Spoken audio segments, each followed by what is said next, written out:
Ladies and gentlemen, this is the Raw Review. If you guys are new to the channel, I hope you hit the subscribe button down below and become subscribed to the Joe Cronin Show. We're live after every single WWE event usually. Last night's SummerSlam was wild. I can't wait to take a shower tonight, man. I am so sweaty and gross and ridiculous after last night's SummerSlam. I rubbed myself, brother. I'm trying to keep it together, you know? I'm trying to keep it together, everybody. What's up, Chad? How you doing? I'm trying to keep it together, everybody. How you doing?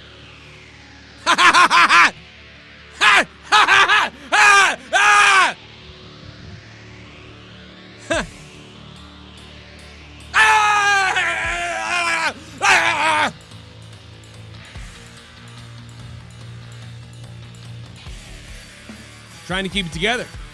Keep it together, keep it together, keep it together. Keep it together, keep it together, keep it together. Keep it together, keep it together. Keep it together, keep it together, keep it together. Keep it together, keep it together, keep it together. Keep it together, keep it together. I'm keeping it together, I'm keeping it together, keep it together, keep it together, keep it together, keep it together. Keep it together, keep it together, keep it together. Keep it together. Keep it together, keep it together, keep it together, keep it together. Raw cracked you up.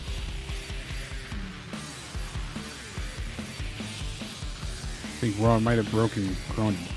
Keep it together, keep it together, keep it together, keep it together, keep it together. I'm gonna keep it together. I'm just gonna keep it together, keep it together, keep the whole thing together, keep it together. You just keep hanging it together, keep it together, keep it together. Keep it together, keep it together, keep it together. Keep lead the better. Keep it together. Ah!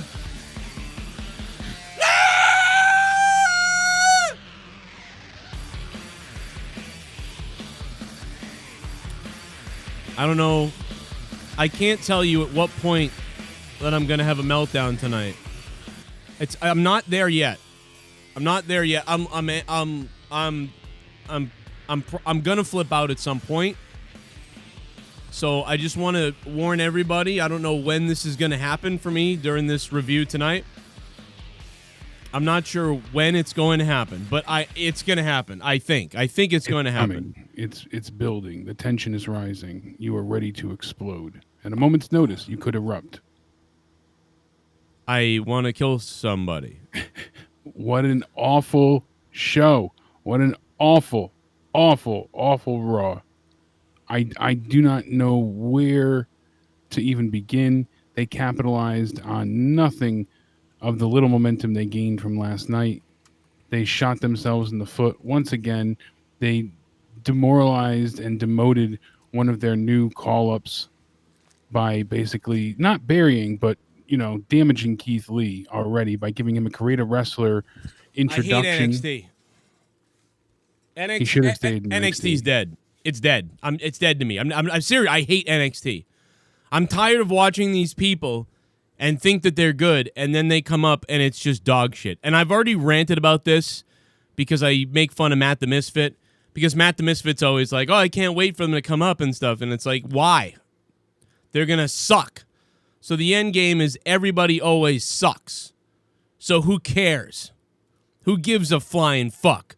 By the way, Dan and Cora, thanks for becoming $25 patrons again and producers. I'm going to get your names added to the producer list down below this week. Same thing with Junebug. Welcome back to Junebug.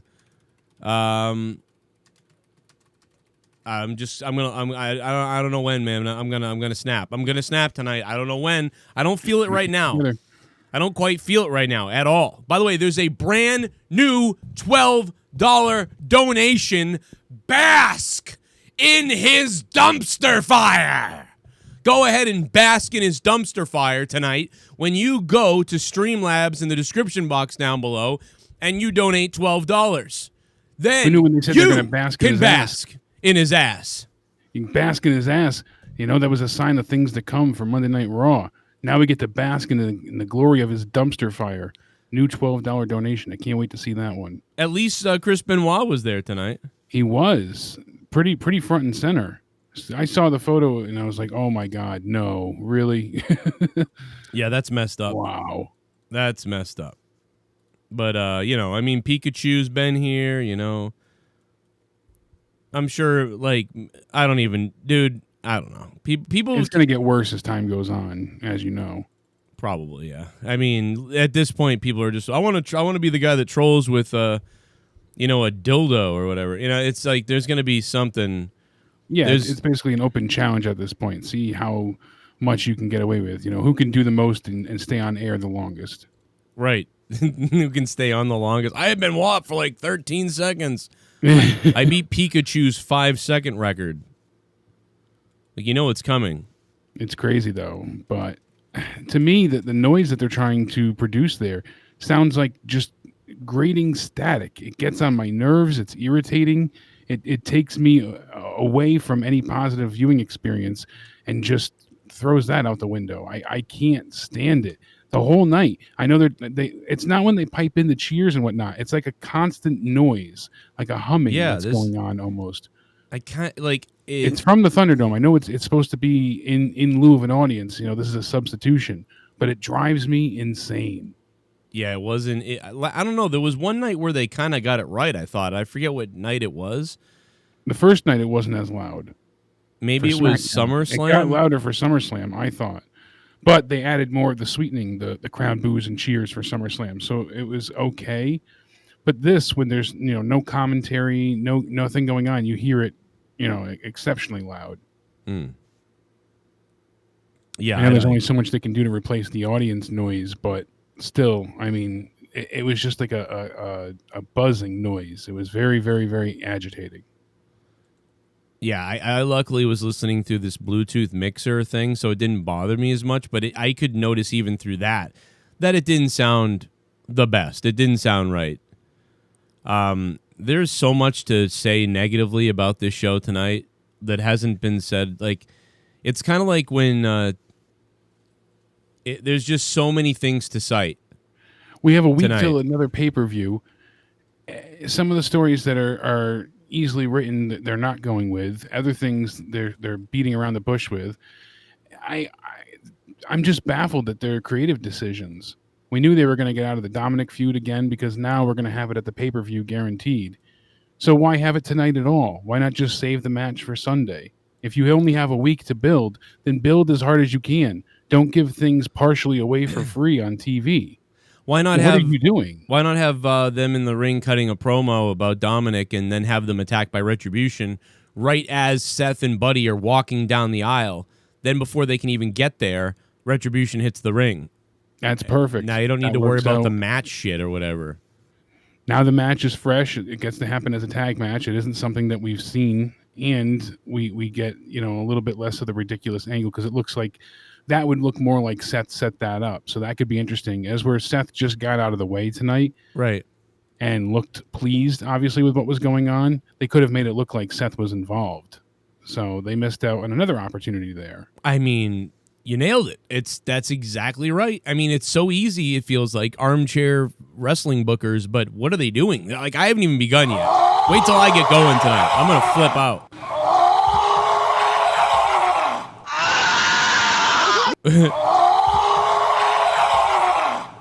The Republican National Convention was better than Raw. I bet it was. I mean, maybe. I'm not even watching that.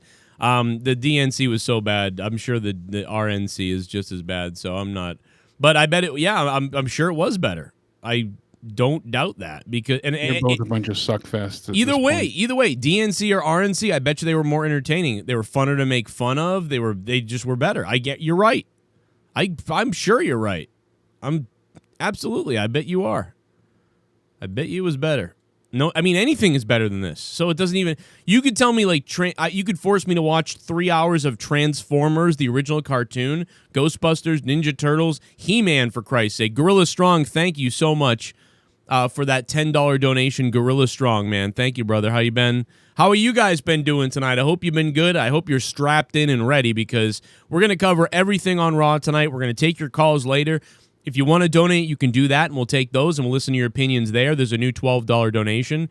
Bask in his dumpster fire, $12. Check that out. And I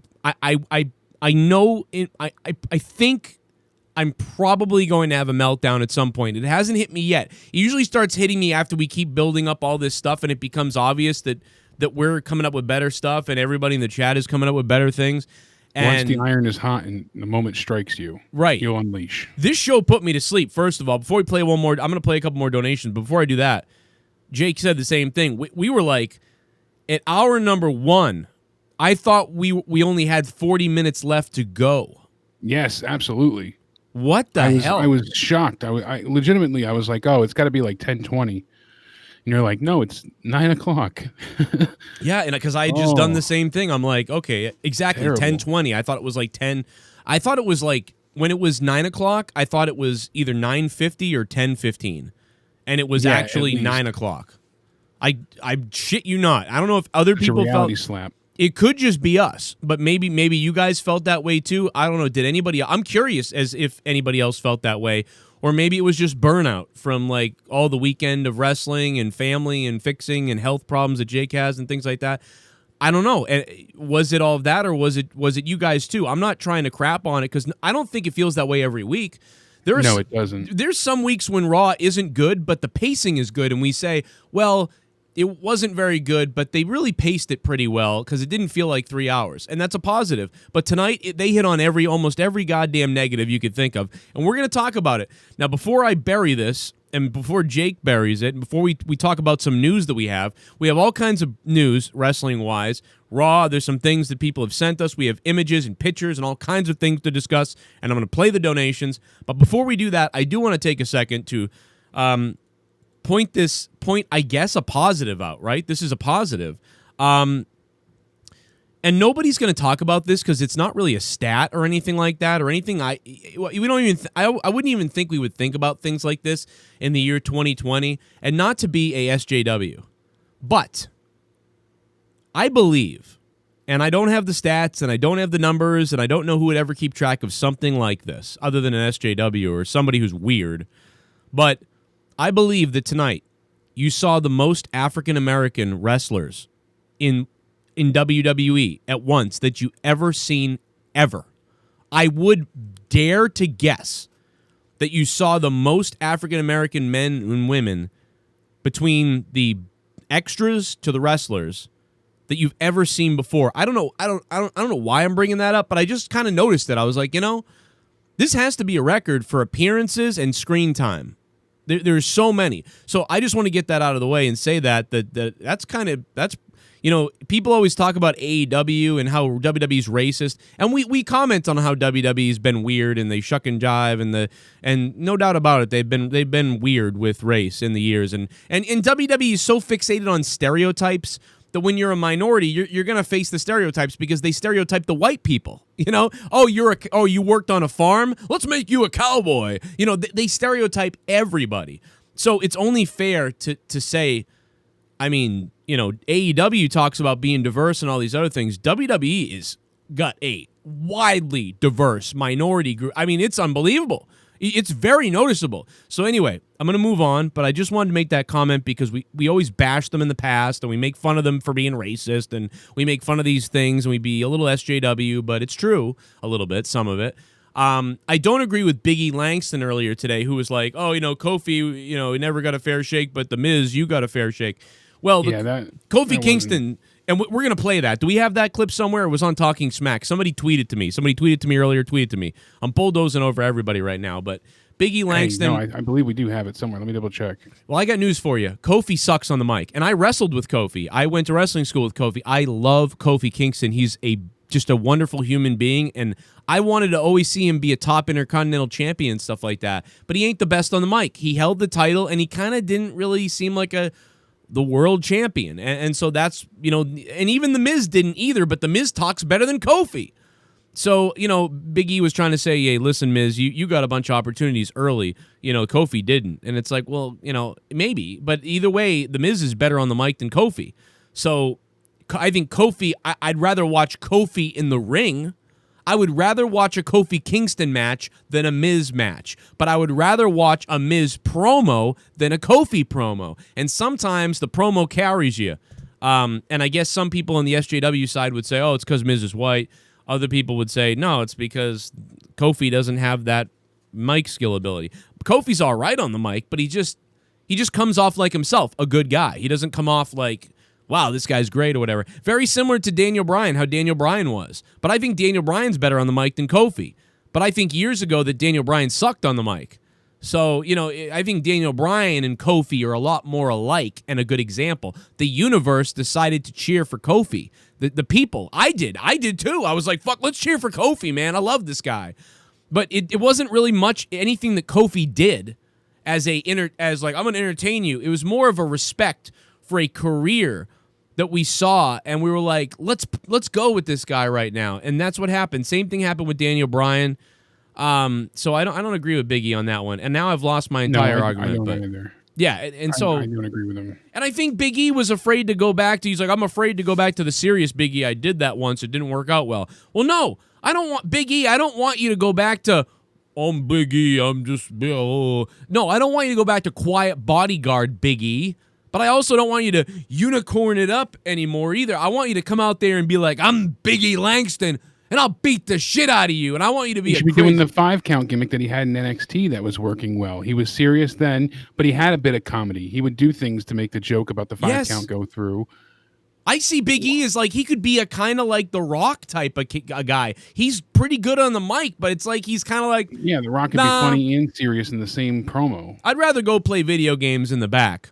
Big E, let's just face it. You'd rather play video games in the back. Okay, you'd rather play video games in the back. I want to see Big E Langston, who, by the way, Keith Lee's a boring piece of shit tonight on Raw. Yeah, he really sounded what a lump of shit, scripted and unable to get out his thoughts. It seemed like he got lost in what he was trying to say because he did not seem believable.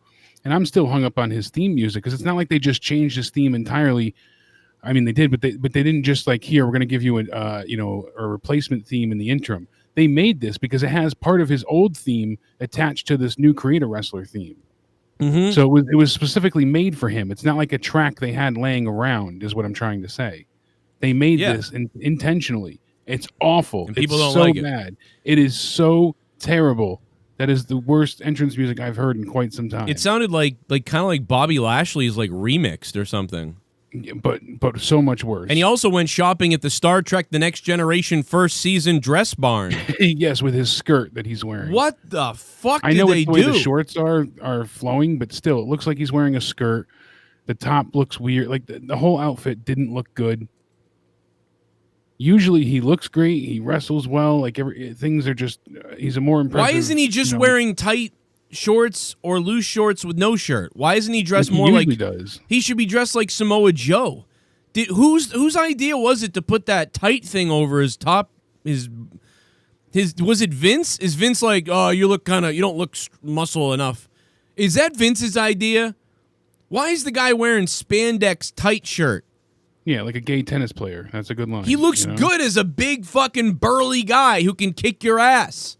Not a gay tennis player. No, that can't be because the skirt has to go. It looked frilly and ridiculous and silly, and especially when he did a couple of like power moves that just flowed with him, and I'm like, oh my god, he looks dainty. And his little stupid smiling thing where he looks like he already won. I can't stand it in the main. What is he doing? Like You don't like that because when Roman was doing that smile, that used to irritate you too. So stop it. You didn't win when shit. Faces do that cocky smile, it gets under your skin. He didn't even do anything yet, and he's coming out smiling like he won the title. He should come out like serious, like what's up? Like you got like, oh my god, dude, this is just he's dead. He's dead. Keith Lee's dead. He's done. Guys, he's done. He's here and he's done. Keith Lee's done. He's got a big match against Randy Orton Sunday, Joe. He's got a big match against Randy Orton. Raw was 4.5 at best. Ray in his neon women's one-piece swimsuit and Keith Lee in oversized Samoa Joe shorts or skirt is just wow. This next PPV will suck ass. Yeah, this next pay-per-view is not looking good, bro. Dan and Cora, thanks for the 316. Stone Cold Steve Austin said, the fact of the matter is you sent out bumbling, smiling, goofy fatso, and he was boring and he was slow. He was slow tonight. My name is Kane and I'm donating.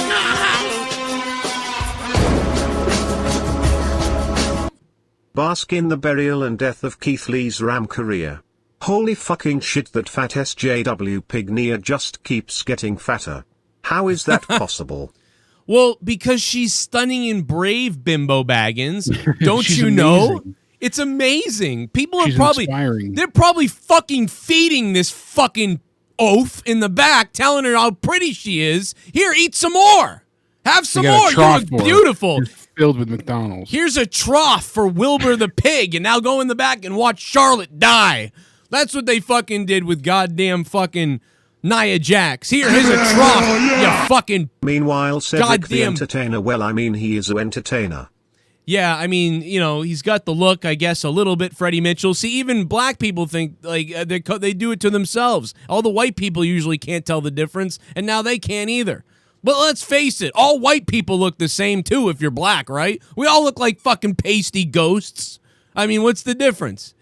So Cedric Alexander, Cedric Entertainer, Apollo Crews, Mark Henry, who cares? Mark Henry was one of the most interesting. Mark Henry reminded me of what a human being looks like.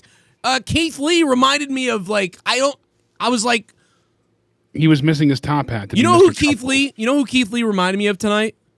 A chill bouncer at a club.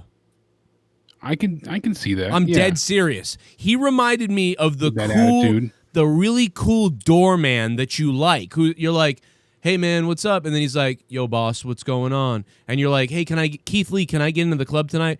Yeah, man, I'll see what I can do. Let me look. Hold on.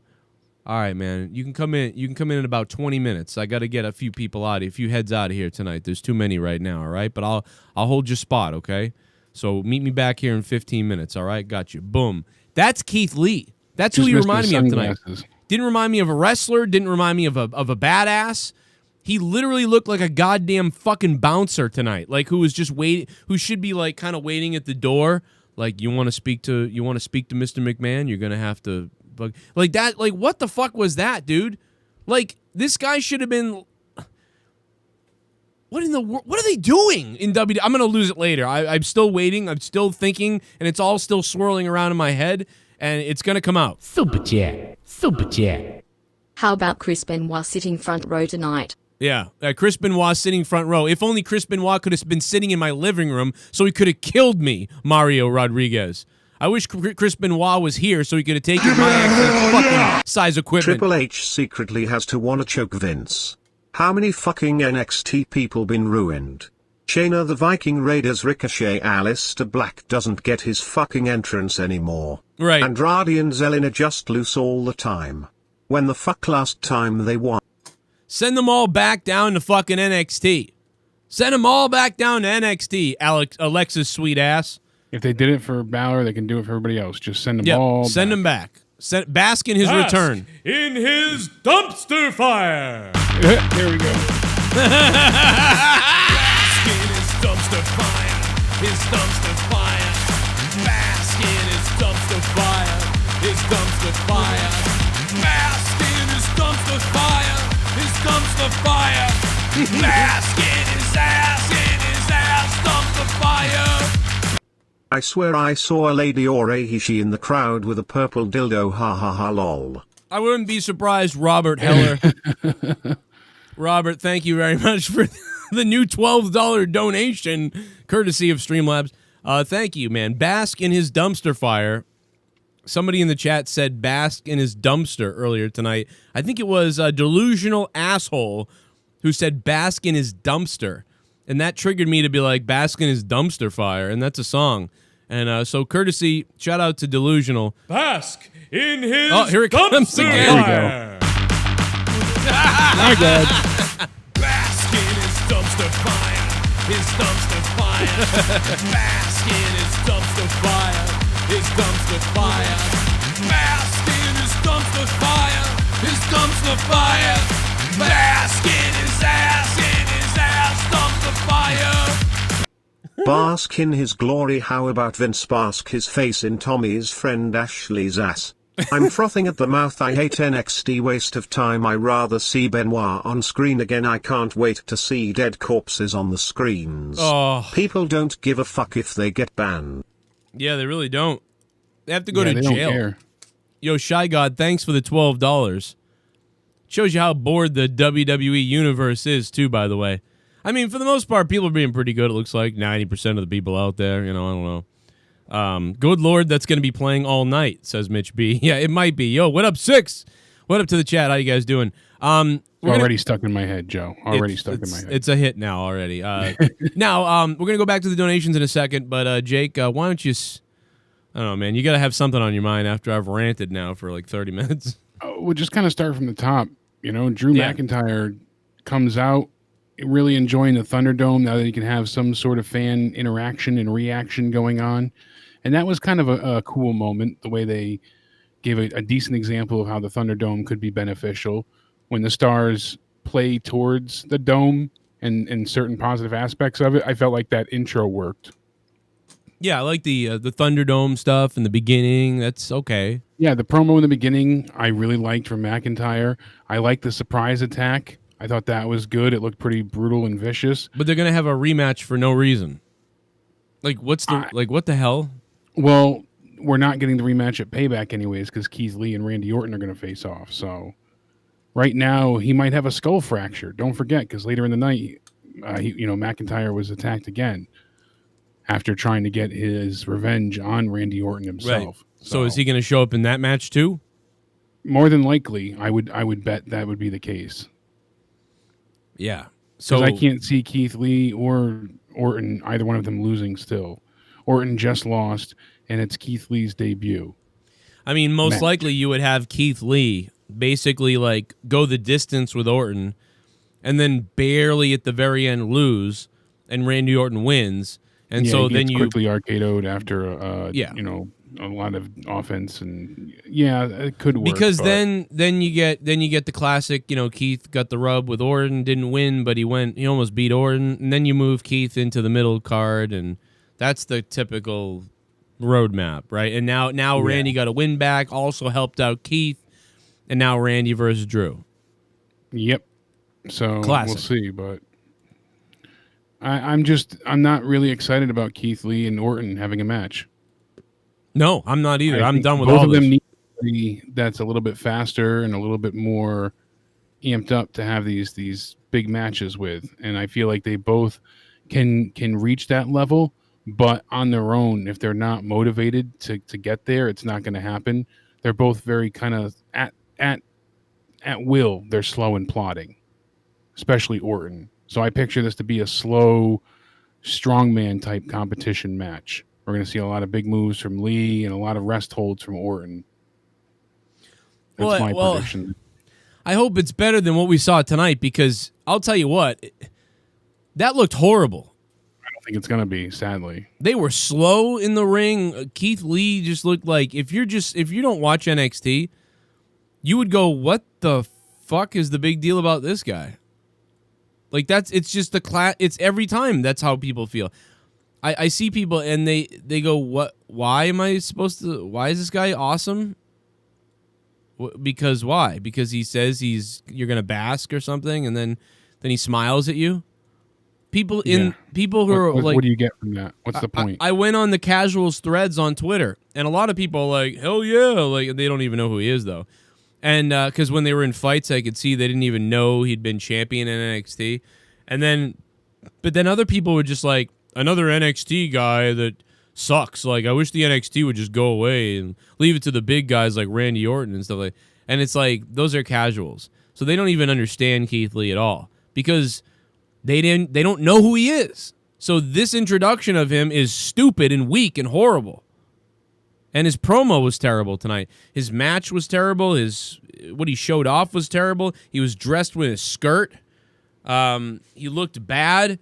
He did that stupid smile face, even though he hasn't won anything. His entrance music was ruined.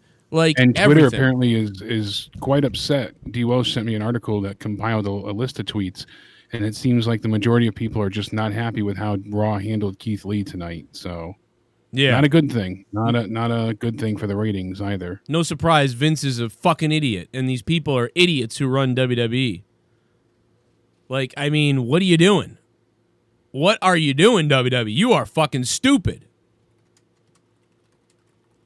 It's just every time they seem to almost catch a break with themselves, essentially the Thunderdome. Now they've got a chance to kind of get back some of that fan atmosphere, and they give you just the blandest Raw and a mediocre SummerSlam. And it wasn't an awful SummerSlam. We gave it a 6 out of 10. It was still watchable, but it could have been so much better. And that's just the theme of wrestling at this point. It has potential, but it's just the execution is sloppy, and everything could be so much better. Me and you in the back room could have wrote a better Raw. Like, we absolutely. You give, are you serious? What are they doing? And I don't know. You see Nia Jax then teaming up with Shayna Baszler, even though she's attacked Shayna for weeks now, tried to basically destroy her, calls her an Addams Family reject, which is one of the dumbest lines I've ever heard.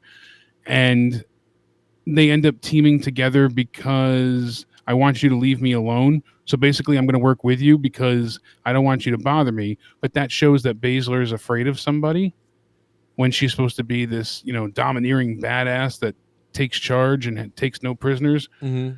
So how does that make any sense at all for her character to team with Nia Jax? Yeah, 1 minute they're going after each other, then they're like, oh, wait. They were killing each other and insulting each other, and then they agreed to be teammates. It was kind of funny, and then they just, she slaps Nia in the fucking face. It was like, what is this? Welcome back, and then she slaps her, that was kind of funny, but it was like, what are they doing? What? that's the makeshift team they had to throw together to have someone face the, golden role models this Sunday. They had no idea who they could have team up together to face the women's tag champs. And last minute they said, oh crap, we have that match Sunday. Who are we going to get to do this? Well, and they went ahead, they looked around and they said, well, you two aren't doing anything. Let's team you together. Yeah, so then they had to write it in somehow to make it believable that they still hate each other, but they're gonna tag with each other, and obviously they're gonna. Yeah, but she's getting something out of it, which is to be left alone. And they're probably gonna get in a fight or something, and that's gonna cost them the whole thing anyway. Probably. That's the most likely outcome because I can't envision them being women's tag team champions. If they are, it'll be very, very, very short lived because they'll turn on each other, sooner than later. Oh man, the women's tag division is not a division. There is no division. There is no women's tag division. There could be. There's two stars holding the belts and stuff. That's fine, but there's no division. There's no tag division for the men, so there's no tag division for the women. So that's all pointless. Get rid of the fucking belts. Get rid of the belts, Vince. You fucking old piece of shit. They put people together, they make them into a team, and then they separate them without justification when you don't have anyone to replace them at this point in time. They were going to split up the Iconics. They split up Mandy and Sonya, obviously now. They went ahead and they have Alexa Bliss and Nikki Cross fighting against each other. It's like you only have a few people that could be teams to face off in Sasha and Bayley, and you've split most of them apart. So now you have to combine two random people yet again. So now no one believes that they really have a chance to win, because they're not able to get along and put their differences aside. WWE showed a KKK rally during Raw tonight. Did they? That I missed. A fan did. Really? In the Thunderdome? I missed that. That's our buddy Haskell 420. Not good. Blah blah blah. Thunderdome monitor shows a KKK video. Oh yeah, I see it right here. Yikes. It was during Rey Mysterio's match as well. So that person's probably going to get main event time. They're going to get prosecuted, probably. I don't think so. Really? Because they didn't show anything that would be considered. It might be offensive. You don't think that? Isn't there some kind of charge for hate something or? I guess not. I don't know if it would be viewed that way directly. Good God, there's a lot of interpretation. Yeah, is that a mushroom behind this guy's head? Is that mushroom from Mario Brothers right next to the KKK guy? Looks that way. Good Lord. Obviously WWE didn't show it really. The guy, somebody. No, exactly. They showed it, but if someone was nude, I think then the FCC could fine WWE, and then they could obviously make you pay for the fines. But for showing something like that, I don't know, because normal viewer might not be able to pick up oh, that's the KKK. the way it is, it's not overly noticeable. We'll see. If they do get prosecuted, then they deserve it. They did it. It's their screw up. This is the least of the problems. Believe it or not, like the people putting up ducks and we knew that Chris people were gonna be Benoit. doing tons of stuff like this. They had the MJF 2020 sign as well tonight. I mean, this has become the most fun of Raw, is looking for Where's Waldo in the fucking screens. Like, this has become the most entertaining thing about the show. Look, a KKK guy. Look, Chris Benoit. Like Chris Benoit was there. Oh my God. I mean, this is just the worst, bro. Like, I don't even...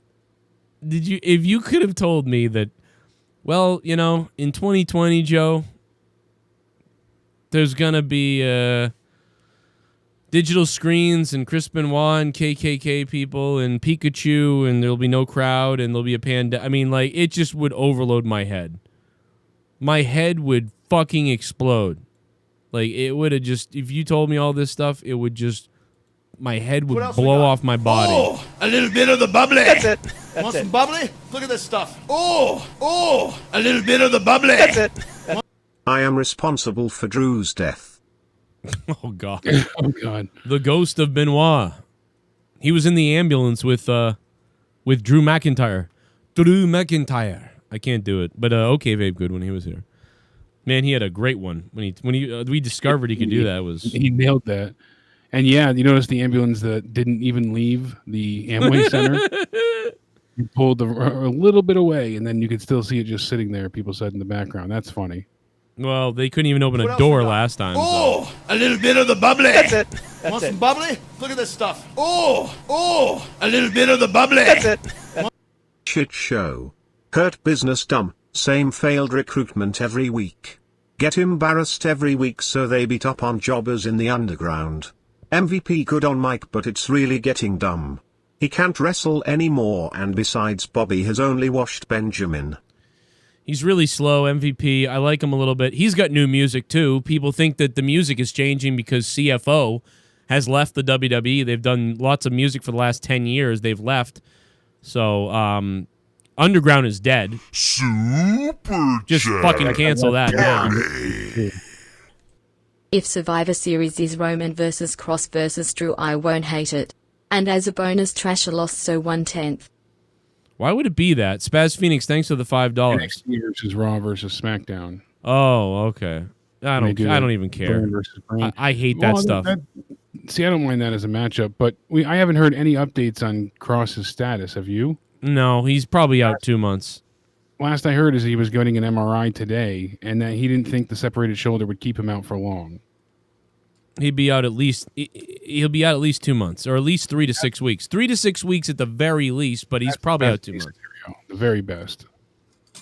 He's I don't even care. I don't give a shit. Karrion Kross, who gives a shit? Who cares? NXT sucks without fans. They were great when they have fans. They suck without fans. Karrion Kross already going to have to forfeit the belt, it looks like.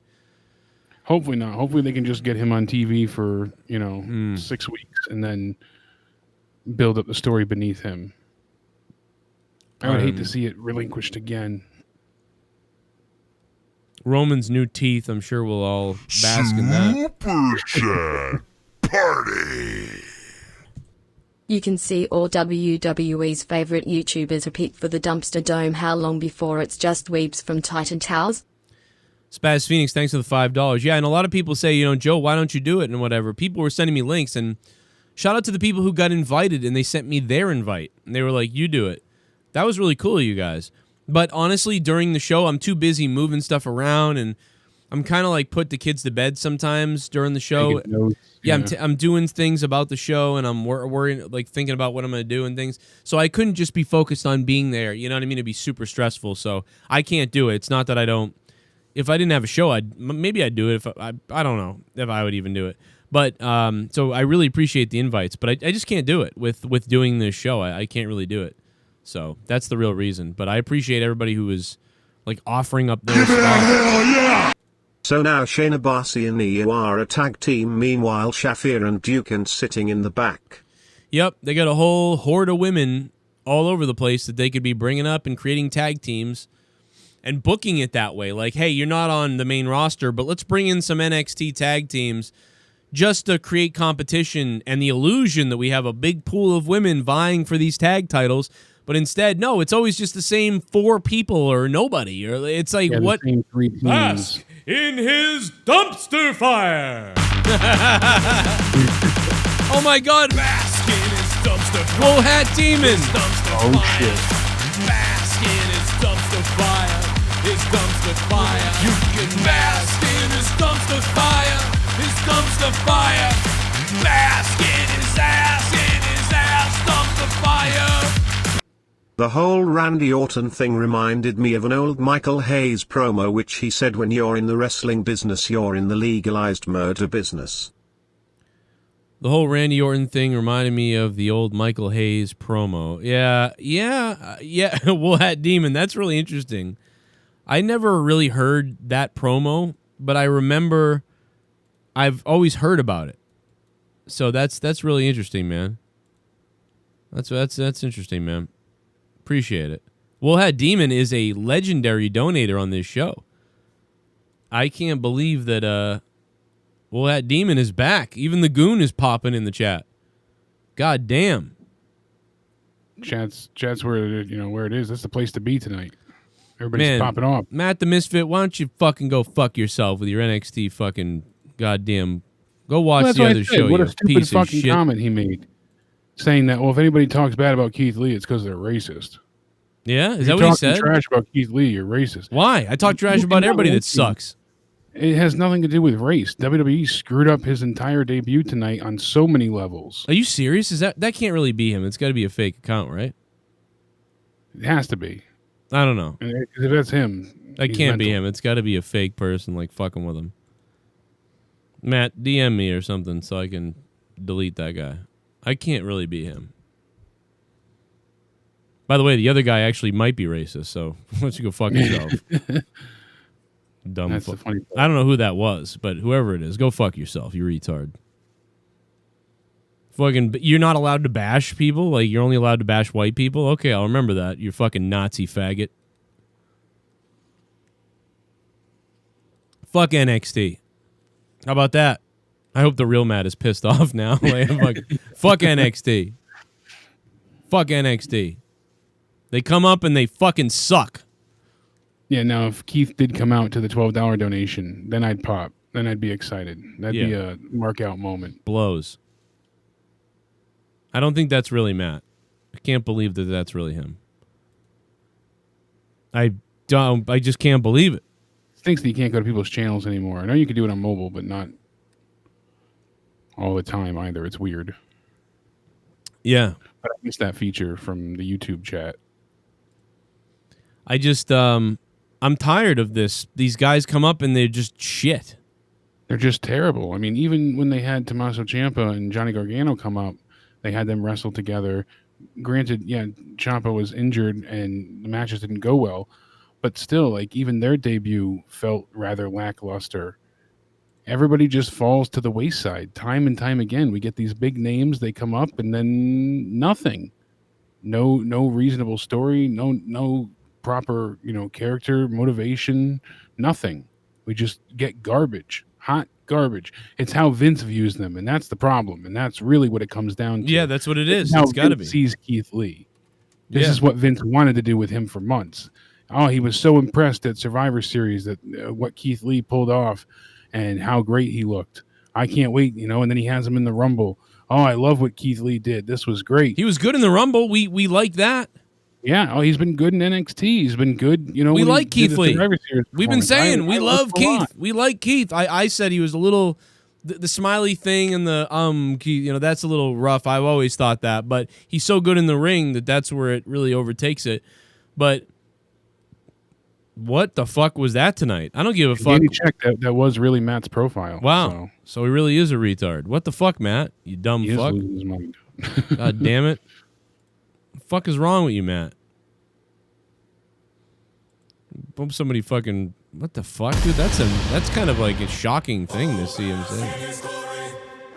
For he is limitless.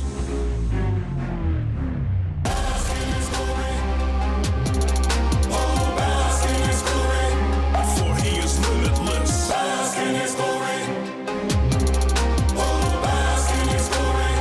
For he is limitless. Oh, who is he? Who's that champ I see? Rhetorical question, but they all know the answer. Keith Lee. Yeah, and I ain't playing around. Think you can stand up to me, but it's best you stay on the ground. That gives him a feeling of like character. And what did he? It has a lot of character there. It's not just spitting out catchphrases, but it also explains and surmises what he's about. So Yeah, I mean, it's a simple thing. It's a simple little rap and a little beat and everything, but it's like that's him. But it had a great beat though. It was very catchy and it didn't feel generic. It felt custom to Keith Lee. Yeah, and now he's just fucking. What was it even? Is this it? This is it.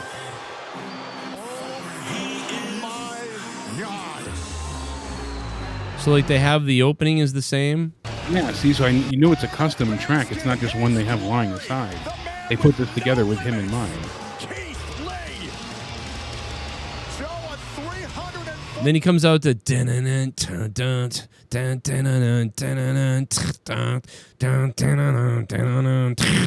it doesn't fit with the beginning part mashed together. It's two completely different. What the fuck? Tones, Yeah, and themes and styles.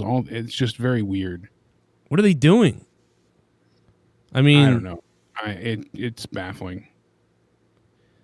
Oh my god, bro! Baskin is Riri. Fucking Awandi said in the chat.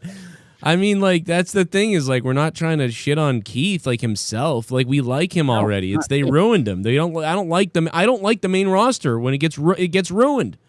He didn't come out there and flub and mess everything up. It's just like Ricochet. I love Ricochet. He should be in these great matches and things. They started out right with him. I don't know why they bailed on him. Great, he wasn't going to be anything beyond a mid-card flying guy. Fine, well, whatever. At least he felt kind of big when he came out. He was a part of the show. Like, when Ricochet was doing well, he would have these moments on Raw, and you were like, that was one of my favorite parts about Raw. Is he going to be the next... larger-than-life moment. Well, is he going to be the next Hogan? No. Is he going to be the next Stone Cold? No. But is he going to be a must-see part of the show? Yes. But now, he's not that at all. He's always in these backstage goof segments. And he's not good at that. So why is he in them? Why is he in the backstage with Cedric Alexander being like, yeah, like it's not funny. He's not good at acting in the back, and it's awkward. It's cringe. Maybe he could be good if WWE would let him. He was better in the Lucha Underground. Yeah, so like it's just a lose-lose situation with everybody. Because Ricochet, they did do Ricochet the right way for a little while. And then Vince was like, add bullet sounds and take away the fucking cool beam when he puts his hand up. He puts his hand out, and the beam looks sick, and he looks like a fucking superhero. You took it away! Why? It's like why take away Aleister Black's, theatrics. Entrance? The theatrics matter. The fucking theatrics matter. So perfectly. It gave you that vampire. Then they had to add the creaking noises to it with the wooden casket sounds opening. It just, why? Why does Vince or anyone in the Raw creative side feel the need to strip things down and make them less stellar than they were before? I don't. It's literally like sabotage. It is. It's baffling. Why do you want your company to fail? People say, I like this. I like this guy. I like what he does. Why change that? Why alter the formula? But then when we tell you we don't like something, you stay with it. We don't care for Roman. You're pushing him down our throats. We don't want him to win the Rumble. We don't want to see him be the main event of WrestleMania for 4 years in a row. We don't want to see him main event every other pay-per-view and week in and week out shows. We tell them this as vocally as possible by chanting what and CM Punk and this is awful, and they still don't listen. But when you cheer for someone and you like them, they change them. What sense does any of this make? You can tell Raw Underground's failing because they cut that down. That had hardly any time tonight. I think it had, 2 segments in total? Yeah, That was really stripped down. Nothing, yeah. We had Angel Garza take on Montez Ford, which we've already seen that match multiple times for weeks in a row. They didn't do anything to really get the feud over with. People stopped caring about the Street Profits altogether.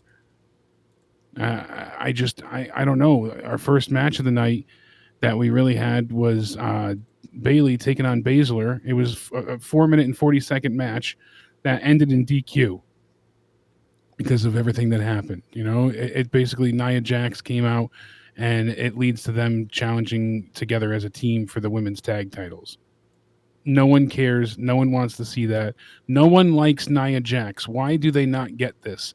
Why do they continually push her and decide to use her over other people who are not just more popular, but more professional, better in the ring, safer to work with, who don't injure opponents and brag about it on social media?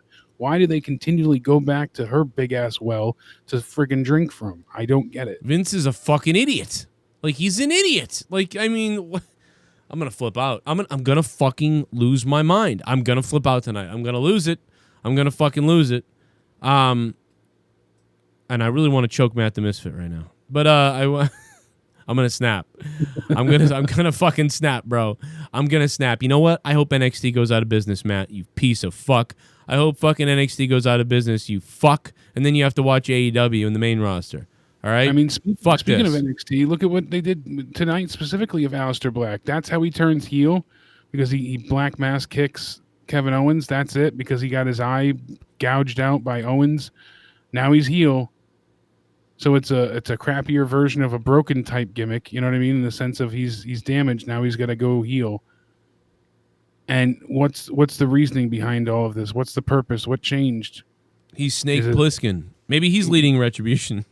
Yeah, right. Because he's got the eye patch. But both of them, Kevin Owens and Aleister Black, both need better stories. Both deserve better, things to be happening. They need better feuds and programs and just, my God, now they're going to be facing off against each other. Okay. I didn't mind that. With it, but I didn't mind it too much. It is it could be stupid. I'm almost hoping that they go back now to Aleister Black being this dark kind of sinister guy instead of I'm coming down to help Rey Mysterio. Like, it made no sense ever. So, I'm hoping that I don't know. I'm hoping that I actually didn't mind that too much. I thought that was one of my more favorite parts of Raw, if there is one, I guess. Yeah. I think Bianca Belair too. I liked Bianca tonight, and that's about it. That wasn't bad. I just think they showcased her well again, but then she doesn't do anything. So, well, that's the thing. It needs to matter. If they're going to showcase her, let's have it actually build up to something. Let's see her get a women's title shot. Let's see her get, So then we had Shelton Benjamin, R-Truth, Akira Tozawa with his ninjas, and Cedric Alexander. It was a 4-way for the 24/7 title. This is the only thing I missed due to having some internet issues. So, did you see what happened here? Between who? The 24/7 title. Oh yeah, great entrance. R-Truth, as always, the same sort of rap song, thing he always does. He comes out and he's got the energy. He's got the belt. They're announcing that the rules are gonna, hey, when the bell rings, the rules are on hold for the 20, which doesn't make any sense. It's the whole point of the belt. But then they have their match, and just basically, it's classic. Like, at least R-Truth is fun. Akira Tozawa wins the fucking 24/7 title. Tozawa, he kind of ran in. Shelton threw him into all the guys, the ninjas or whatever. Shelton, so they all held down Shelton Benjamin at ringside, and Tozawa rolled up R-Truth and got a pin and won the title. Gotcha. It was stupid. It was just it still classic. Sounds ridiculous. It would have been more entertaining to just see a quick clip of R-Truth winning or losing the belt out back or something that could have taken us. You have the full opportunity to take us off location, which they desperately need is more off location, and not the underground, because that sucks. So just any attempt, they could have done something in the parking lot, in a breakfast buffet, whatever you want to do. Film something. They didn't want to do that. They didn't want to take the time. They think that they've got their ultimate location already. They've got the underground. So they think that that's just cut away to the fighting. So it's all devoid of creativity. It's all devoid of creativity. Every time we see Raw Underground now, there's no women dancing, no strippers that were hot, none of that. There's no purpose whatsoever. But we do get the Hurt Game or whatever they are going down and beating up everybody in the Raw Underground again. Well, so what's the point in the fucking Raw Underground if your shitty mid-card group that can't beat anybody on the main roster ever is down, it keeps going into the underground that's supposed to be an exciting, scary, and real place. But guess what? The fucking jobbity jobbers of the fucking main card roster can just waltz in every single time and beat up everybody in the underground. Oh, it's so underground and scary. Wow, Shane, you're really doing something great, aren't you? When the fucking lower mid-card jobbers can come in and just beat up all these dangerous fighters who are in the underground. Why don't you fucking... I know where there's an underground. It's in fucking Nicole's fucking goddamn Brown Simpson's fucking casket somewhere in her fucking rotting cunt and her fucking skeleton pussy and pelvic muscles. How about you dig that out of the fucking underground and slowly jam every one of Nicole Brown Simpson's dead white corpse into fucking Shane McMahon's sphincter! There's underground for you, you fucking idiot! I'm gonna fucking lose my fucking mind!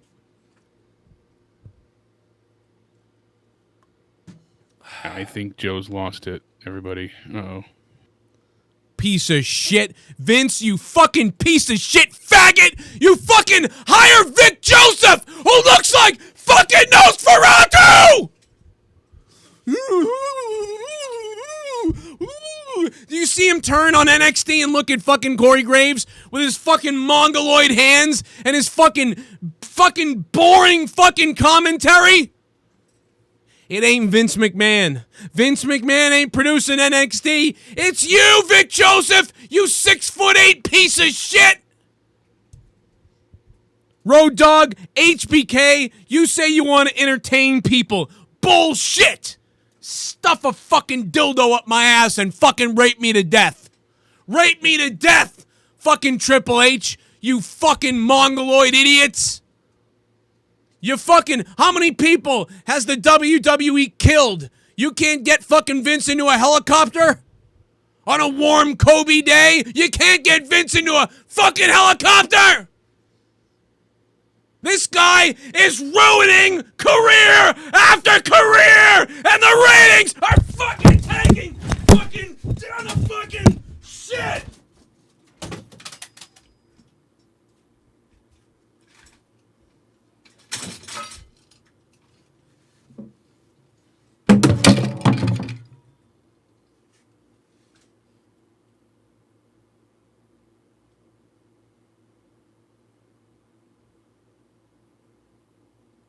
Please hold for technical difficulties.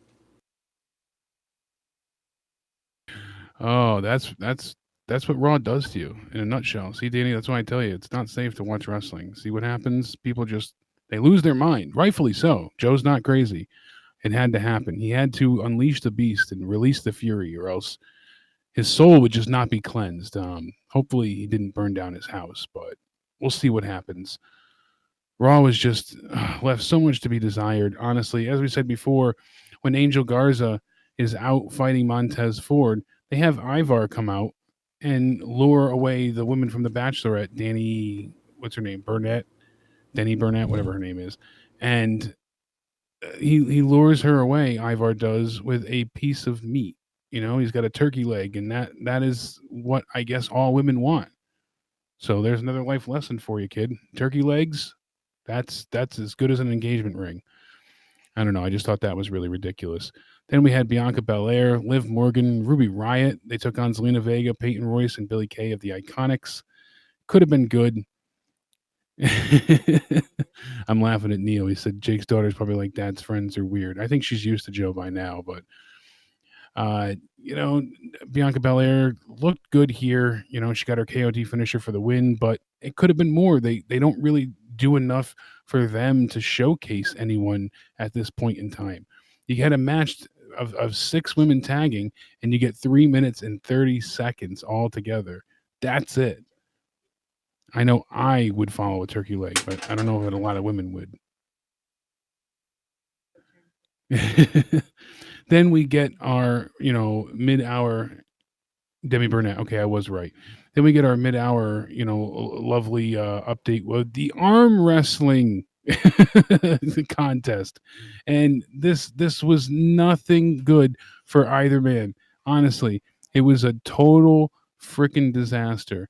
This didn't benefit Cruz or Lashley or the Hurt Business. And everybody looks like a moron. Everybody looks silly coming out of this.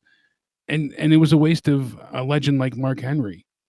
I don't know why they would even think that this is a good idea. They could have had a contract signing if they really needed to. As much as those are overdone and outplayed, Mark Henry, I think, would have fit better into that type of role or better utilized in that context. And the actual, contest itself was such a waste. Oh God, it's so frustrating. I can't even form words. Then we get Natalya and Lana, the boats of WWE, inside the ring, and they're going on and on and on and on about Mickie James. And it's Lay Cool all over again. We're back in 2008 or 9 or 10, around that time. I think it's 2009 or 10. What are we doing here, folks? Why are we watching the same things? Why are we seeing the same stories just on repeat? And the bad part is not only are we seeing the same things, but they're done in lesser quality. It's done half as poor as the original. We've got the same thing as Piggy James from Lay Cool. They're just taunting her differently. The chick that can kick, the whole thing is a waste of time. And Mickie James, again, just like we've said for other people on this show, deserves better. Then we went ahead and we saw the Hurt Business show up. And outside of Raw Underground, they want to fight. Shane says, hey, guess what? You stepped up to the right place. And that's when we see Dolph Ziggler step up and fight Bobby Lashley. And that was kind of it, because Lashley flung him literally off the platform. Ziggler goes flying, and the match is over. So there's no rules in the Underground. But yet again, if you knock somebody to the outside, those are the rules. No one stepped up to fight Bobby Lashley after that. And that was it. There's no more to Raw Underground. Again, they're not fighting for money. They're not fighting for a purpose. They're not fighting for anything of merit or value. There's not even really pride on the line, because it just makes you look like a ridiculous frigging loser. What is the purpose of the Underground? What do we get out of this? Why do people want to tune in? Because they're too lazy to time the show. That's exactly it. That's all it is. They've got B footage, so they can sync it up, or they can go to it, or they can time the show a certain way. Gives them a chance to recover and take a small reprieve and break. Was it taped tonight? Did they tape, or is it live? I don't know about tonight. I think it might have been live tonight. If it's taped, no, this was taped. Yeah, so this was taped. It just that's what it feels like. They will be live soon again, but it was taped. I bet you see a difference when it's live. Like, I mean, I don't know what difference. It could be worse, gone. It could be done. But there's no reason for Raw Underground whatsoever. You come up with this good idea, and we all went, ooh, that's a kind of an interesting thing. That's a good idea, kind of like a Fight Club or whatever. That's a good idea, interesting idea. And then they absolutely do nothing with it. I don't need to flip out again. I just explained why. I don't know, man. Let's go to the donations. People are like, what the fuck? Thank you, Jake, for covering. I got everything back up and running again. Launch my camera. Give it a hell yeah! Linda McMahon wrote a generic RNC and no I feel asleep too. In the past 4 months African American guys have been forefront right along with the Latino, and Stephanie McMahon said it was 50 more women. 27 Freddie Mitchell, thanks for the donation, although I don't understand. That was all over the place. All right. What's he talking about? 4 different or 5 different questions answered all in one donation. Okay. I had no idea. I don't even know what I don't know what that meant. I got the first part about Linda, and other than that, I don't understand. What else we got? Oh, a little bit of the bubbly. That's it. Want some bubbly? Look at this stuff. Oh, a little bit of the bubbly. That's it.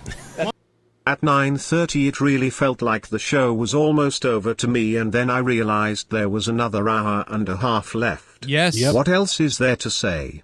Just fucking kill me. Yeah, what a nightmare of the show tonight. We haven't even gotten done with it. We're still talking about it. I can't even get through this. It was so bad. This is really bad. Robbie Hyde, thank you for the donation, Robbie. He was also one of the first guys to try the new $12 Keith Lee dumpster donation. Every week I'm going to change the $12 one, I think, to be a new donation. So, unless people really want to keep it. But That's a great idea. God, it sounded like it triggered Matt the Misfit to shoot himself in the head. Super chat party. People seeing what they can get on the screen before getting kicked off the system is gonna be the new 2020 beach ball. Yeah, it really is. Except it's worse because there's people in KKK outfits and Pikachu and Chris Benoit. Benoit! We can't even get the guy in a goddamn WWE Network replay in a wrestling match. Imagine how they feel about that photo going up. And chat says tonight was live. Okay, it was live. See, I thought after SummerSlam it was going to be live, so I was wrong at first. I was right at first, and I doubted myself. Yeah, you're right. Yeah, okay. I thought so maybe, but that's probably why we didn't see much of the Underground tonight, because they didn't need time. Because they didn't have a chance to tape it. But either way, it still felt like a tape show, though. If it felt taped, then it wasn't good, and the Underground is dead. Why is the Underground there just to make the Hurt Business keep looking decent? Well, that's the thing. What is it there for at all? What is the purpose of it? Shayna brought R-Truth Fish and her hot sauce on Raw Talk, keeping up with the storyline. Ruth and Shayna have the best storyline, and it not even on Raw. Oh my God, Freddie Mitchell, thank you, bro. Yeah, I didn't see it, but I don't even think I'll watch that. Forget that. Mickey James' tits were amazing tonight. Oh I'll my tell you God, that. those things were fantastic. I'm jacking off tonight because of that. Like, I'm not even kidding. That's a weekend mom scenario right there. That was so What else we got? hot. Oh, a little bit of the bubbly. That's it. That's Want it. some bubbly? Look at this stuff. Oh, a little bit of the bubbly. That's it. The ambulance left, and 20 seconds later they pan back and it sparked in the background. Lashley side kicked a guy in his elbow and he flopped, and the referee said he was knocked unconscious. Holy shit, I was laughing all night. I'd never want to leave NXT. Deftones 22, what's up, brother? Yeah, that shit was hilarious. He literally hits him in the elbow, and he's unconscious.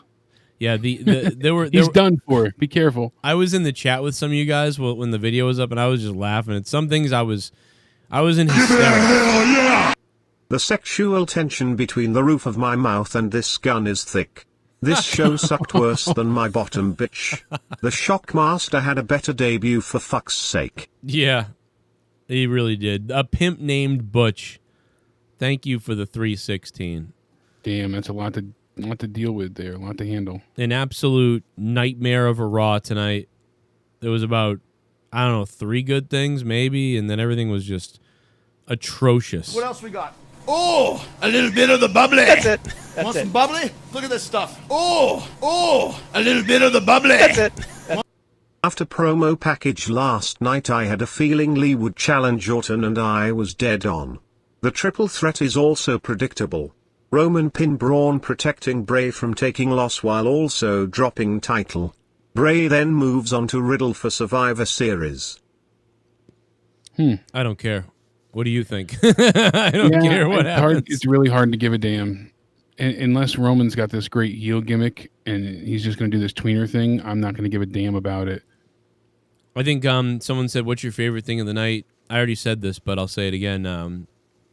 Bianca Belair was my favorite thing of the night from her backstage talk. Although it was cringe when her and the girls got together and they went, like whatever the fuck. Yeah, and that then was clapping in unison. Oh my God, that was enraging. And by the way, is Sasha Banks trying to be fucking Cardi B? Every interview. What the fuck is that? Stop it! Now we gotta listen to fucking Sasha clucking every time? Dude. That's why I can't stand Cardi B. I'm gonna snap. Like that stuff makes me insane. That stuff makes me insane too. I get it's a gimmick. It's just, dude, you're a fucking retard with your stupid long, stupid nails. Why don't you go rape some more men and take their money, you fucking criminal cunt? Fuck you, Cardi B, you big nailed bitch. Fucking Mariah Carey, motherfucker. Fucking, what's her face is on Umbrella Academy. God, what's her name? I'd take her over Mary J. Blige or someone like that. I think it's her. I'd take her over fucking Cardi B too. Hope she kicks your ass. Fuck you, Cardi B, and fuck Sasha for going. The fuck, dude. I mean, maybe it's working. She's a heel and it's pissing me off, so maybe it's working. But good lord, now we have to listen to that and then the fucking. Problem is, I believe Bianca, but I kind of believe her flair. You know what I mean? So like, I'm like whatever. So yeah, the backstage thing with Bianca wasn't the best, but her speaking ability in the back is good. So I like Bianca's talk. And then she gets in the ring. She got a good entrance theme. It's kind of hype and stuff. Then she gets out there and she beats the shit out of someone. Then she wins.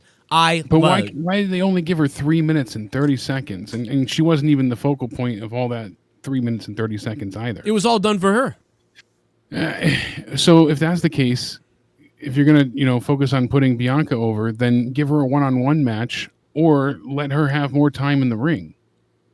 The match was less than 4 minutes long. Because it was a showcase squash. That's what it was. They came down to her music.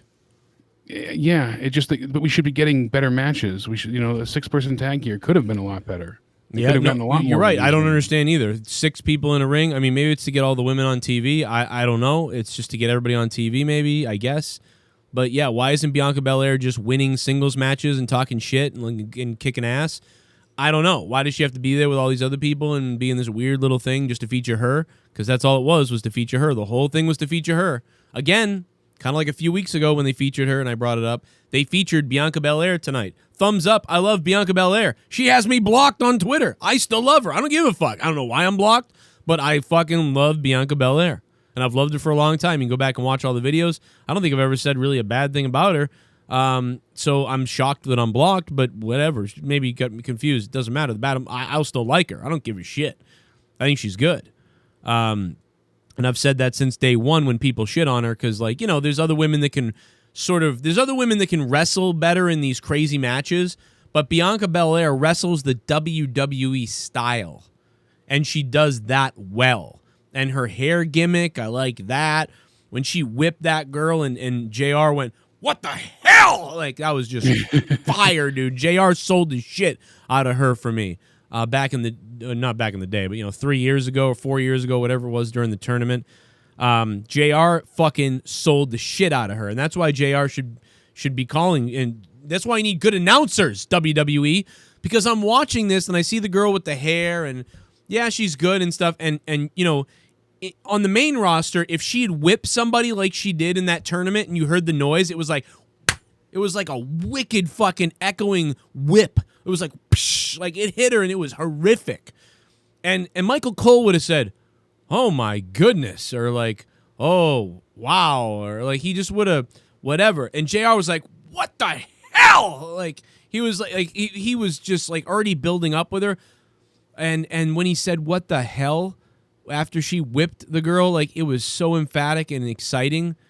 And I was like, that's it. I kind of liked her before this, but now I love this chick. And she'd be, and I've said it since the beginning, she'd be better on the main roster than in NXT because she wrestles a more traditional style. She doesn't do the, all the other stuff, but she also compliments people like that really well. So I don't know, whatever. But the point is that she's my favorite part of Raw tonight, Bianca Belair, and she barely was on it. I really liked the introduction with Drew. I thought he did well, and I was excited to see him get some enjoyment out of the Thunderdome.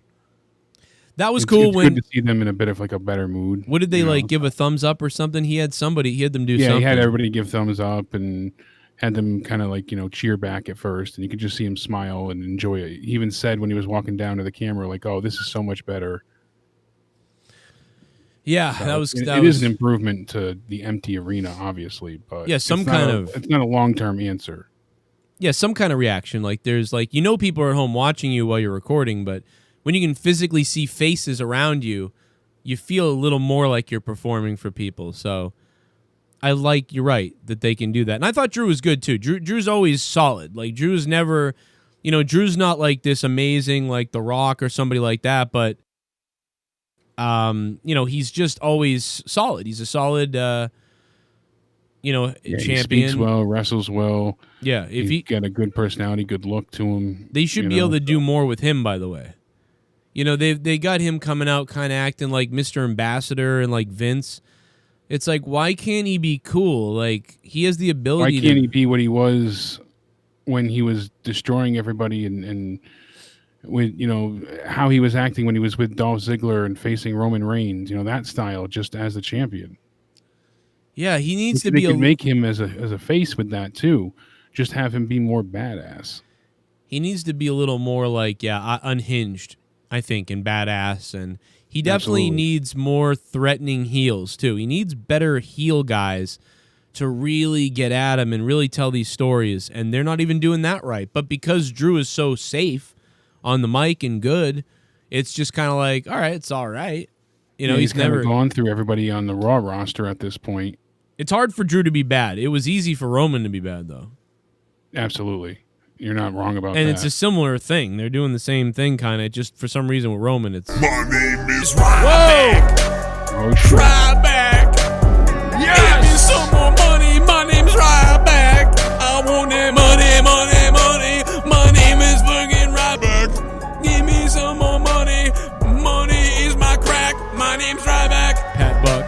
Ryback. Pat Buck. I sent you and Jake a video of a secret conversation between Vince McMahon and Keith Lee before his debut tonight. It was disgusting. You wouldn't believe what happened. You and the whole JCS has to hear that. It will leave you speechless. What? Is he serious, or is it like a comedy thing? I imagine it's a joke, but... Oh, my God. If it was real, it would be... If it was real, it'd be excellent. Hear Vince talking up Keith Lee. Let me see. I see it here on Twitter. I just didn't play it yet, so... Oh, is he tweeted it out to us? Yeah. I can't find it. I'm tweeted too many things. It was 45 minutes ago. Okay, let me see. Oh, here it is. Thanks, Justin Gregory. Justin Gregory with the $40 drop. Yeah, this looks like it's going to be comedy. But I like it. I still remember the Vince McMahon call of The Undertaker I did. I wonder if... Keith, thank you for coming. You know, Keith, it's my first time meeting you, and we wanted to be here for a very long time. And You know, Keith, you got to get some more bass in your voice there. Your balls haven't dropped yet. we have had the world's Vince is kind of like Alex Jones sounding, really. strongest Yeah, he does man. have that tone. We have had the world's largest athlete, but we never had anybody that's limitless. And that's what you are, Keith. There's a few things that we gotta get taken care of first. You're gonna be debuting on Raw tonight. Very glad that you're here. First, we're gonna be changing your theme song. So we're gonna be doing the whole bask in your glory thing. You get it? You're big, you're black. So we're gonna change it. So the very beginning is gonna be bask in your glory. Then we're gonna give you a WWE SmackDown vs. Raw 2007 generic theme. We need to change the music because we got too many rapping songs. You know, you got yourself, Bianca Belair. It's too black for us. We really need to change it. Well, Black Lives Matter. Remember that. You know, hopefully you understand that. But you really gotta change it. All right, second thing as well. We gotta. Since we're a PG show, we're on the USA Network, and there's a couple things that we gotta do. Number one, since you're fat, we gotta cover you up. You gotta lose a little weight. Hopefully by this time, 2 months from now, you're gonna be down 50 pounds and be a little bit more slimmer. We gotta cover the fat up. You know what I mean? You don't look presentable. You're on national TV now. Second, and the most important thing, we gotta give you some looser shorts because of the fact that you got a big black cock. You got a big black cock. Yeah, sponsors they don't like big black dicks. Hopefully you're not offended by it. Oh yeah, one more thing as well. Mia Yim, that yellow faced bitch. Oh, come on. Yeah, you're gonna have to break up with her. And last but not least, we need to change your finisher name from the Big Bang Catastrophe. The sponsors don't like that either. BBC, huh? You see what you did there? Well, we're gonna actually call it the Cool Colossal Clash. KKK. I think that's a little bit better fit for yourself and your character. Oh my Just imagine me God. on commentary being like, "Oh, one maneuver! He hits him with the KKK! 1, 2, 3, oh no, he kicked out!" I think that'll fit you well. Good luck, Mr. Lee, and never come knock on my office, because if you do, you'll be fired. He put it together quick too. That was Oh good. my God. You're fired. Yeah, it was wow. I mean, that was pretty funny. That was pretty hilarious. I'm down with that one. That is fucked up. But like, to give you an example, thank you for the $40 and for making us laugh. You know, Keith Lee, to me, this looks good. I don't know what the fuck was wrong with Vince. This looks like a man who could kick your ass. This shit tonight with this fucking silver thing, and then he had fucking a chest thing on, and like, what the fuck was this? Like, this guy looks like a wrestler over here. This guy on the left looks like somebody who's ashamed of their body. This guy kicks ass on the right. I like the guy on the right. He looks like a fucking monster. Why is he being covered up and now he looks just generic, like Ricochet when they covered him up too? Ricochet, a guy, and I don't care. Gyrate and jiggle. And if it's Ricochet's idea, I don't know whose idea it was, but if it was Ricochet's idea, and they said, well, it was Ricochet's idea to wear the suit or whatever, the Black Panther suit or the other suit or the whatever, fuck you, Ricochet. No. You got fucking abs and you're all sexy. Girls like it. Fuck you. You ain't wearing a full body suit. Go out there and wrestle without a shirt on, you idiot. We're selling tickets. You fucking idiot. There's gay guys and women watching, and they want to see your fucking muscles, okay? Even the straight ones. Even the straight ones want to see it. They want to look like you. And you know what? Keith Lee looks good. He looks fucking good. That doesn't look fat or gross. This guy looks good. Keith Lee looks like a fucking monster. He looks like a linebacker. You know, he looks huge. And also, there's women that like that. Even if he was like a fat, even fatter, or a fat guy, there's people that actually like that, and they like when they aren't wearing a shirt. Nobody likes that's how someone I get laid. Right? Look, whatever. Like nobody likes a guy. Oh, I'm gonna wear a shirt on.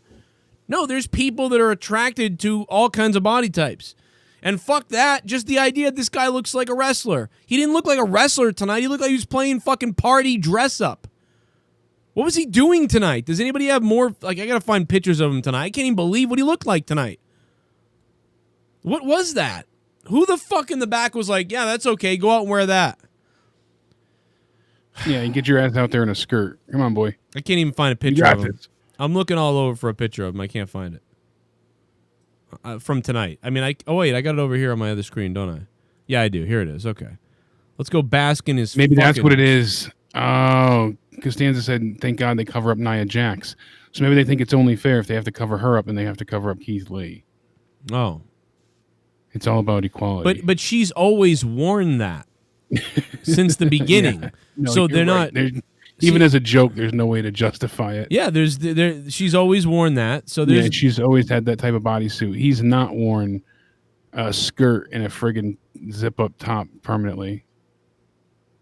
Oh my God, he just doesn't. He doesn't look right. No, he doesn't. I'm gonna. What the fuck is this? It's a very, dissatisfying look. Explain to me what the fuck this man is wearing. Looks like he's cross-dressing and trying to enter a soul dance troupe. I High school cheerleading. Yeah, that's true too. He's trying out for the high school cheerleading squad. I'm sending this. I gotta tweet out this comparison. I mean, this is fucking disgusting. She's not like most girls, yeah, and he's not like most boys.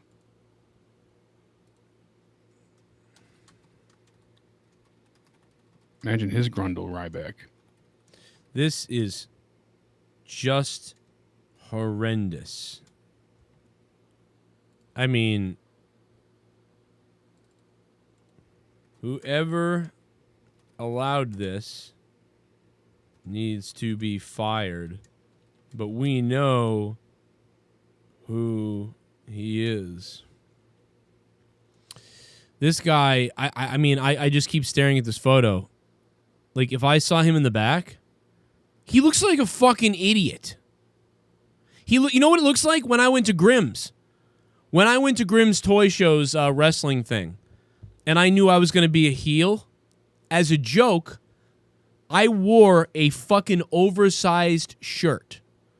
I wore a triple XL oversized shirt, if anybody remembers.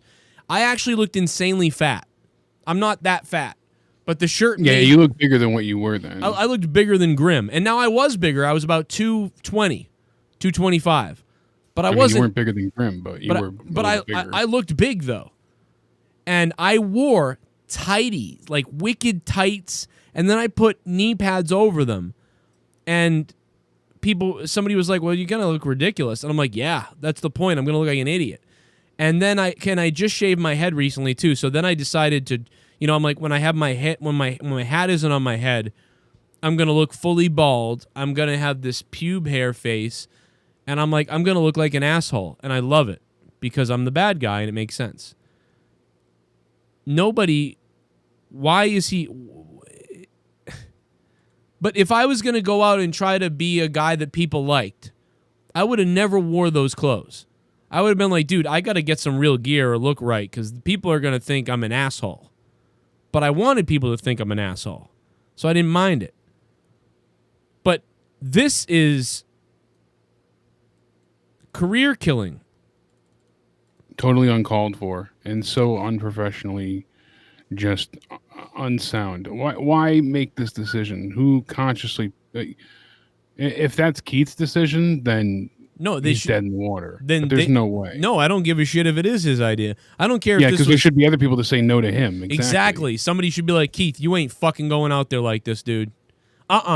Give me. Where's that photo of you in the ring from NXT with the good pads on, looking all hot and shit? Like, what's this fucking spandex shirt showing your belly, and then making your legs look tiny? Like, we ain't going out here like this. I'm sorry. Fucking, you forgot your shit? Mark Henry, you got some of your shit laying around? Put that shit on.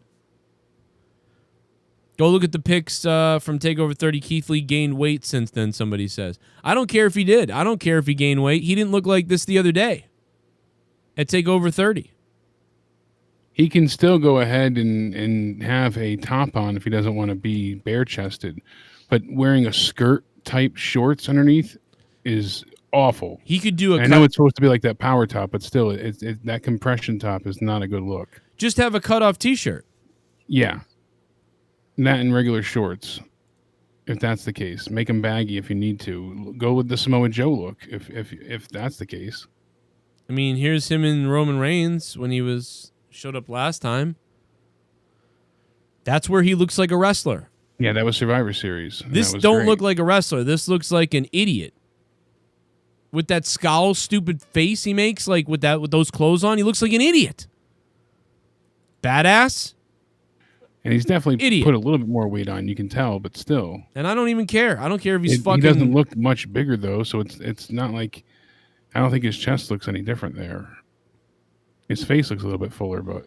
Here's him just the other day when he won those double belts at the American Bash. Looks like a wrestler here. He looks like he put on a little weight here, maybe, but he looks like a wrestler. Yeah, exactly. Like, I'm sorry, he looks like a guy this looks like Bask in his glory. This looks like Bask in his glory. Yes, this looks like Bask in his glory. Even this, he's got a T-shirt on. Why didn't you wear this T-shirt tonight then? This looks like Bask in his glory. This? Yeah, that's a great look. The bare face, too, isn't great. I like him with the beard as well. Yeah, the beard looks better, too, but whatever. But does this look like Bask in his glory? Does that look like Bask in his glory? That looks like Bask in his fucking cheerleading gay squad, which is okay if you're into that. And I'm not trying to bash gay people because I don't mind you, but I'm just saying for a man who thinks he's a straight tough guy or something like that, you look like you're a cheerleader. And people don't usually want to look like a cheerleader when they're like that. But there's nothing wrong if you want to look like a cheerleader, or you are a cheerleader guy. That's okay. But this guy doesn't want to be. Cheerleaders usually get all the action, so This guy's not going for the cheerleader look, and he's got it. He's got it nailed down. He's got it on. Yeah, he's going for the gay golfer look. Not a tennis player, golfer. This will never end, man. They will never, ever get things right. Super Chat Party. Nia Jax looked like she had condoms in her hair. Lol. Oh, I knew God. they were going to team up just before it happened tonight. Oh, man. The real YT, thanks for the $4.99, man. I'm glad you saw it coming. I did not. I was just like, yeah, it's not gonna, no, I'm not gonna do that. And then I just went in full rage mode in my mind. Somebody too sweet in the chat said bask in his gay side. Bask in his gay side. Oh. I should have made that the goddamn donation. The real YT, thanks for the donation, man. And like D. Welsh says, meanwhile, we have Otis, who's bigger, doing the worm on SmackDown. So, Yeah. no shirt. Yeah, and see, So why does... it really shouldn't matter. Yeah, Otis is a big fucking slob. I mean, like, and he looks good too without a shirt. Because it shows you the size. And for some reason, even Bask in his dumpster fire. Bask in his dumpster fire. His dumpster fire. Bask in his dumpster fire. His dumpster fire. Bask in his dumpster fire. His dumpster fire. Bask in his ass dumpster fire. I'm Crispin Var. If you don't put me in the Thunderdome, I'm giving you a German.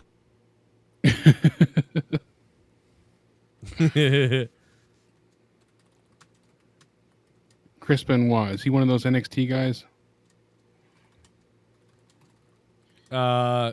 Yeah, he's one of those okay. nixed lives. Bask in his glory hole, Ed's View says. Bask in his glory hole. Bask in his dumpster fire. Oh, God, here it is again. Bask in his dumpster fire. His dumpster fire. Bask in his dumpster fire. His dumpster fire. Bask in his dumpster fire. His dumpster fire.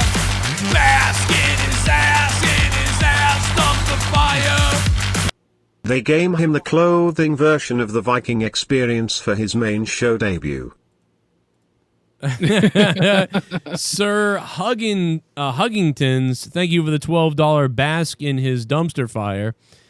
The Viking Experience for his main show debut. They gave him the clothing version of the Viking Experience. It was the Viking Experience. It was some kind of experience. It was the homosexual experience is what it was. I mean, but gay guys have taste. Gay guys have taste. They look good. This don't. What else we got? Yeah, they would be caught dead with A this. little bit of the bubbly. That's it. This looks like hell. That's bubbly. Look at this stuff. Oh, A little bit of the bubbly. that's it. How much you wanna bet next week Keith Lee will be back to normal due to the backlash just like Viking Raiders was? Yeah. Also, why the fuck is this bachelor girl on my TV every week? She's so annoying. Go suck a dick, bitch. Alexa's sweet ass, thank you. I just want to see her in a porn, to be honest. But other than that, I don't know what Well, the hell is she she does. doing on Raw? What's the point of her being there? Some kind of cross promotion, I guess. I don't know. I guess. I got but- wicked horny. I'll tell you that. I've been so horny today. I'm sorry. I'm not apologizing for my. No, you don't have to apologize. Super Chat I'm horny as shit. What a ride, baby. Keith didn't even have a character he can fly. ISO, thank you, man. Yeah, I mean, like, I like Keith Lee, and I started waning a little bit on him in NXT. Like, all right, I don't think he's the next coming of whatever, but I do enjoy him, and he's definitely a solid wrestler, and he should be a very good, maybe like top mid card guy, and maybe better in the future on the main roster. And then he shows up tonight, and it's just a joke. It's an absolute joke what they did tonight. By the way, he has no beard in that picture on the right either. He looks good. Yeah, and it looks better there, like you said. I just said I prefer him with the beard. It's not, but Yeah. but that's a minor. That doesn't, even if he I doesn't bet have the you beard, do. it doesn't change my opinion of him. I just prefer him with it. I prefer But you. that with was the just an beard. observation. My God, what a disaster! He's a mess, man. It's Oh, mess. And then they covered Roman most of the night, and he's on SmackDown. right. Yeah, they kept talking about Roman's back, Roman. And they kept saying it. Wrong show. What's up, Joe? SummerSlam was pretty good, 7 out of 10. Unfortunately, Keith Lee is dead already, especially if he loses at Payback. Jet718, thank you for the subscribe, man. What's going on? I can't see him winning over Orton because Orton just lost, and they probably want to keep him strong. It's got to be a DQ. It's just got to be a DQ. It has to be. That's all it comes down to at this point. Retribution will show up or something. Or it will be that put-over thing they did with Matt Riddle against AJ. Same thing. And how is that? And everybody wants the Undisputed Era to get call up. I see why Adam wants to stay in NXT. Yeah, sure. Bring the Undisputed Era up and then ruin them too. Exactly, Freddie Mitchell. Yeah, keep everybody in NXT. What the hell are you doing? Don't bring anybody up. I've been saying this. We've been saying this for years. We've been screaming about it. Like every time I'm like, yeah, I'm excited. Oh, wait. Where's Robert Roode been? Yeah, Robert Roode. I mean, where the hell has he been? Nakamura is the one that I think is the most egregious. Just never, what is going on? Yeah. He's had, Cocksucker, suck the cock. I'm allowed to talk forever. I got a fucking dick. I'm not allowed to talk as long as everybody else. My wife's Fuck mouth. you, fucking cocksucker. Suck your own dick tonight. Jesus. In 2017, British Potato Crisp Walkers had an ad campaign where people can insert selfies in their online ads. Well, selfies included Joseph Stalin and Chris Benoit made appearances in these ads. Now with Thunderdome, Jimmy Savile grace us there. Moshmaster D coming in with the $50 super chat party. Man, I'll tell you what. Leah's got a mouth on her. My wife has a dirty mouth. Dirty mouth. Dirty She's mouth. got that Don't say that word. Dirty mouth. But look at that face. No, but Moshmaster D, thank you, man. That's pretty funny. I wonder what other... Jay Herb sent it before on Twitter, and he was right. He's like, this is the 20th time I've seen this graphic on my TV. The big dog is back this Friday. They're so excited for Roman. And I know they want to put that over, but they went really above and beyond with the Roman stuff tonight. Oh, yeah. They really laid it on, man. That he's back, and they showed it like 90 times. Moshmaster D, that is the largest donation of the stream. And someone just sent us that commercial on Twitter as well. Oh, really? Yeah, it was Wade Stedman. He sent it to us. He said, this is the Thunderdome before Thunderdome. So, and they were showing about how they promoted Chris Benoit on the selfie cam. So basically, we've got a preview of what's to come. So who's next? Elf? Who's next? What? I'm sorry, I didn't hear you. Who's next? Who will we get on the screen first of the presidential candidates? Do you think we'll get Trump or Biden on the screen next? I say Trump. Okay, going with Trump. Okay. In the chat, what do you guys think? Trump or Biden? Who's going to make the appearance first? Who do you think? Yeah, I'd have to go Trump. Yeah, I'd have to say Trump most likely will make the appearance first. That'd be a good gimmick, is to actually get Trump to watch Raw and then put him on the screen, and it's really him.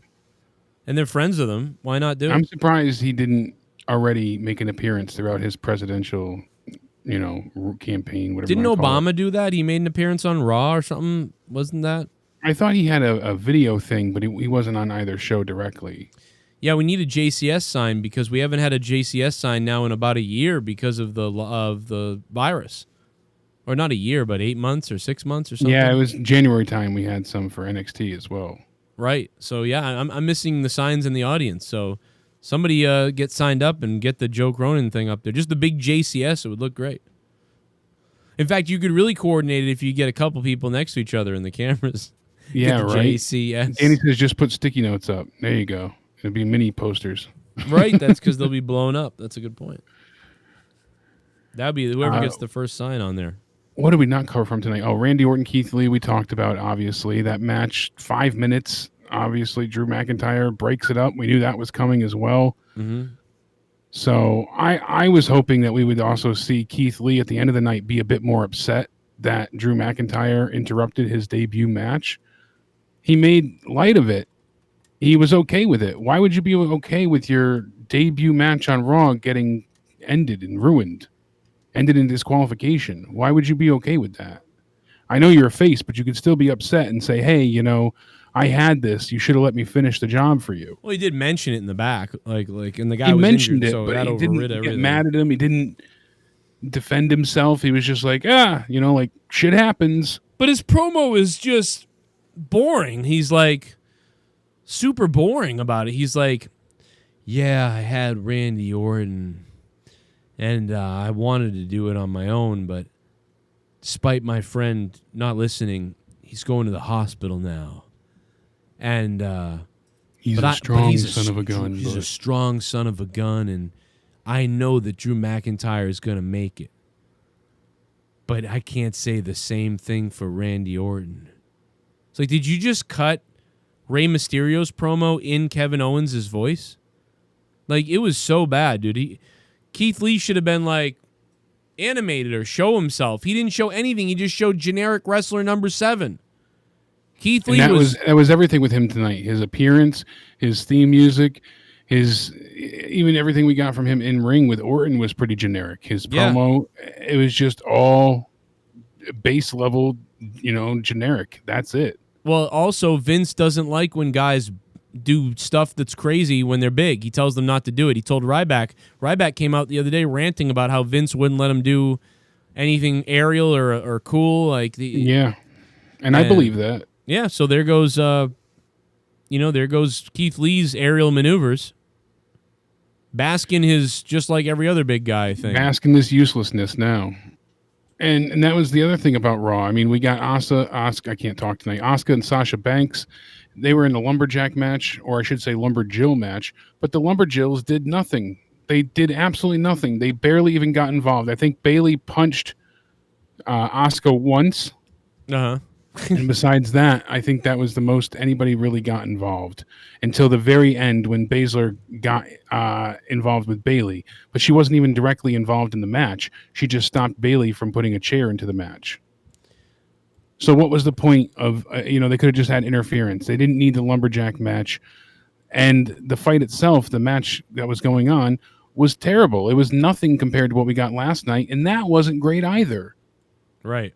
So when you can't even put on half of what a crap match was the night before, you've really got problems.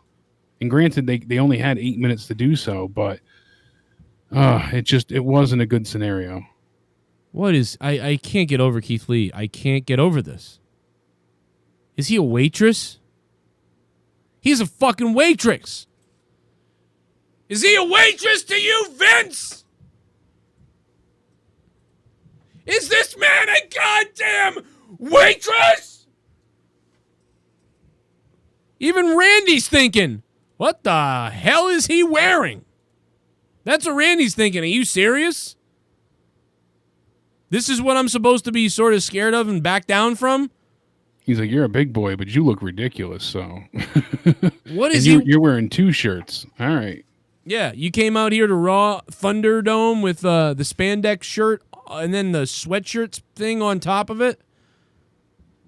And then the skirt and the booties with the knee pads around your ankles.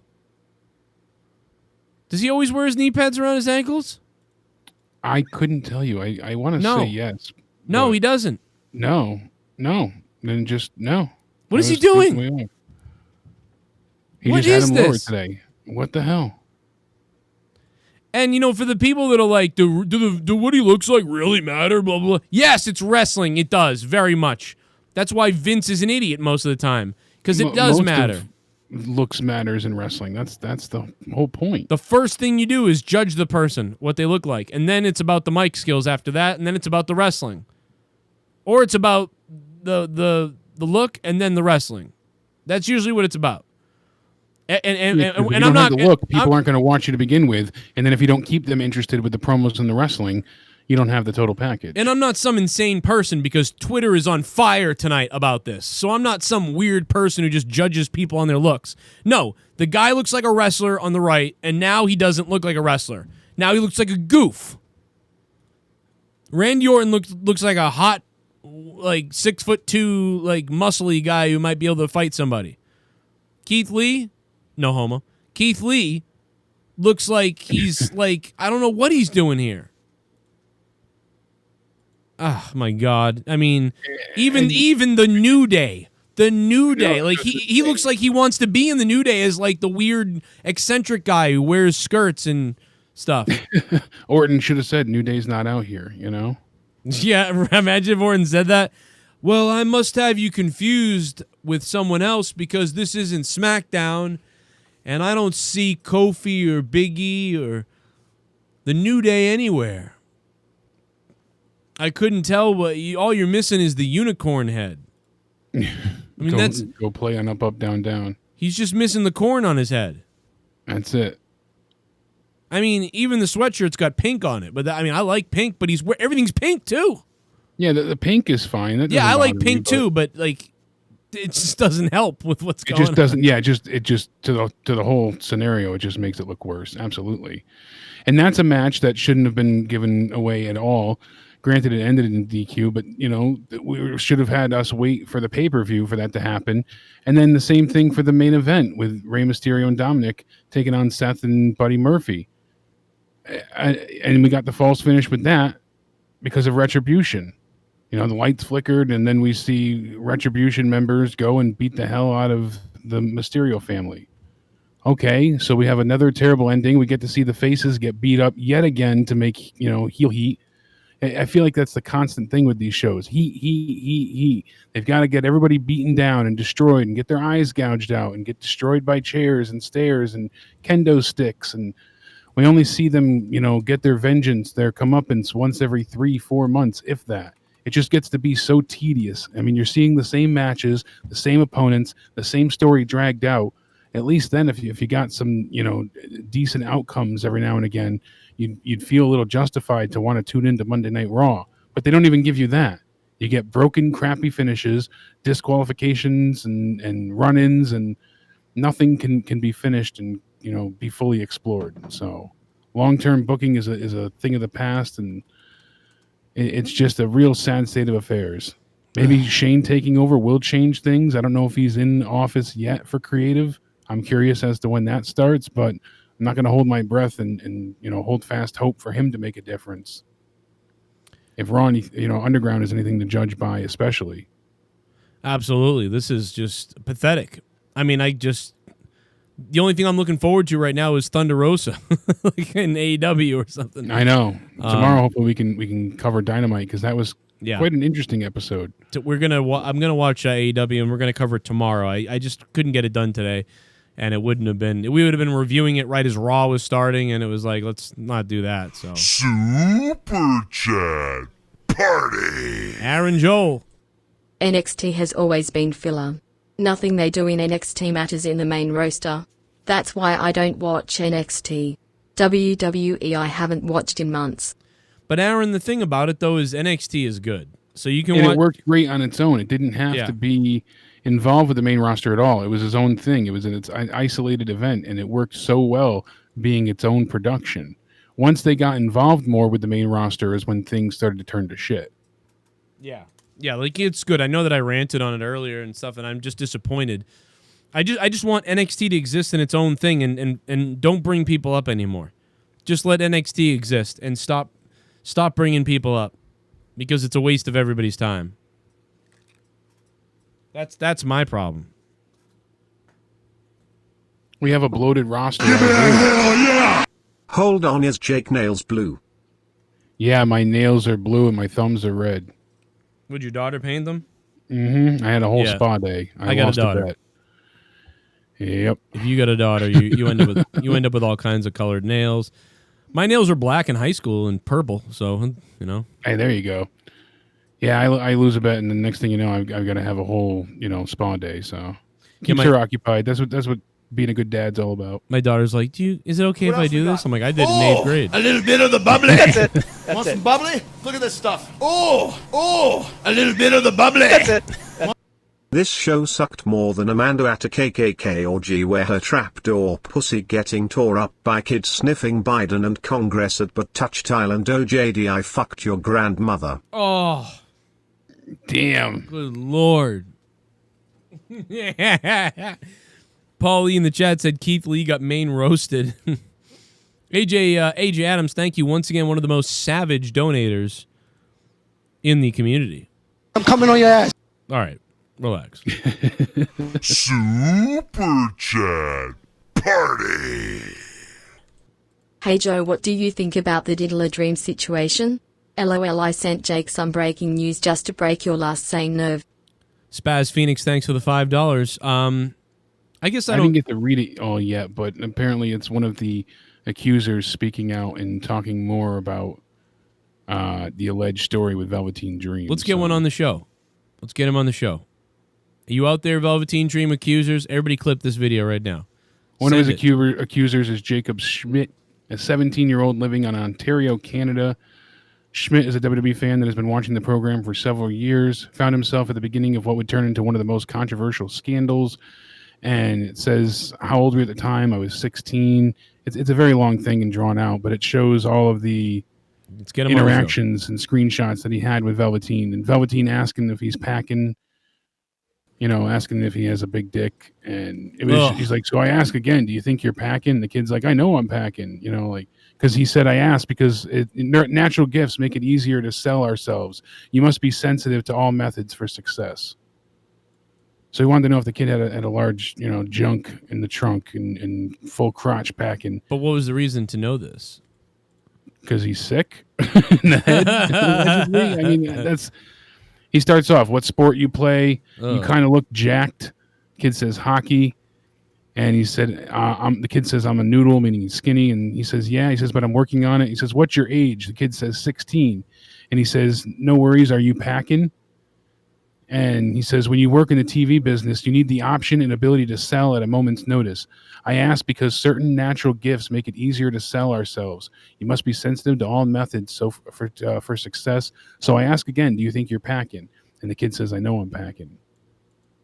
So it's just a very weird conversation to have with a 16-year-old anyways. What the hell? Let's get that guy on the show. Somebody find that guy. I want to talk to him. But see, again, that's just him being creepy talking. There's nothing talking about sending pictures. But is there proof of that even really happening? It's just the screenshots of the conversation. And again, he could say that, I was hacked. So there's still no definitive proof. Well, Keith Lee looked great tonight. Yeah, I don't know, man. I guess I don't know that I need more. Yeah, we need more proof than we need more proof. We need more than just. And even still, I don't think he did anything illegal there. Yeah, it's sort of like as scummy as it. Let's say everything I said is not alleged; it's the truth.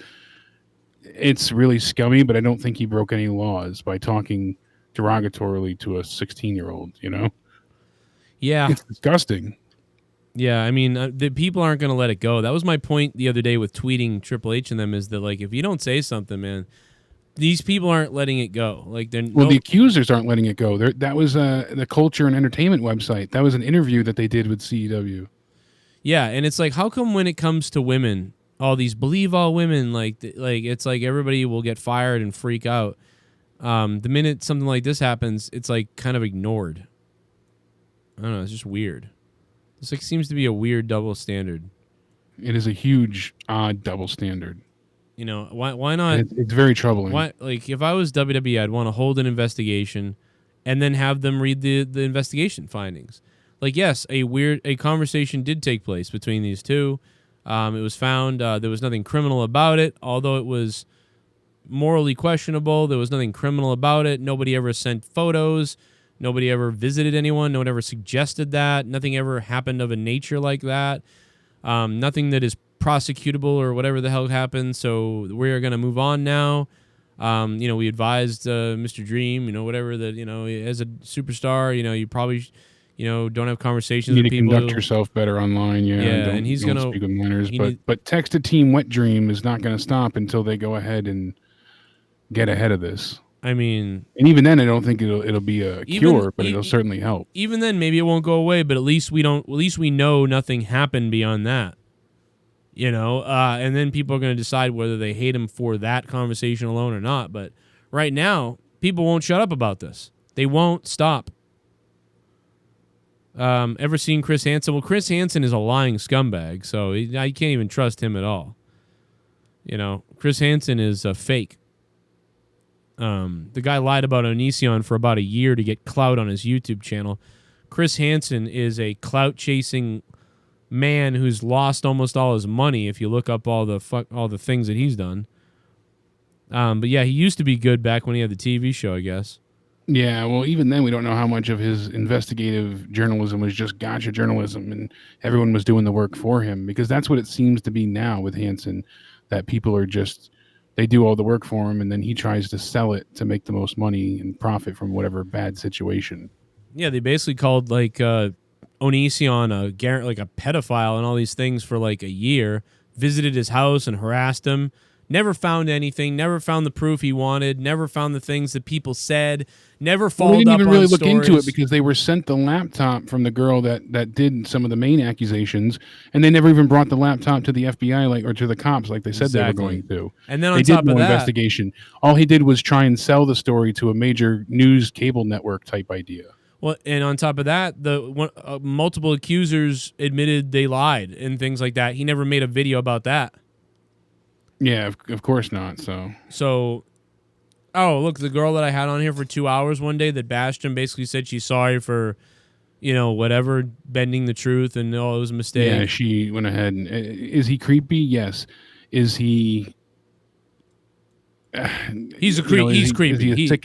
Yes, he's a weird dude. He's a weird dude. He's creepy. He might have done something, but based on all this evidence, it's not evidence.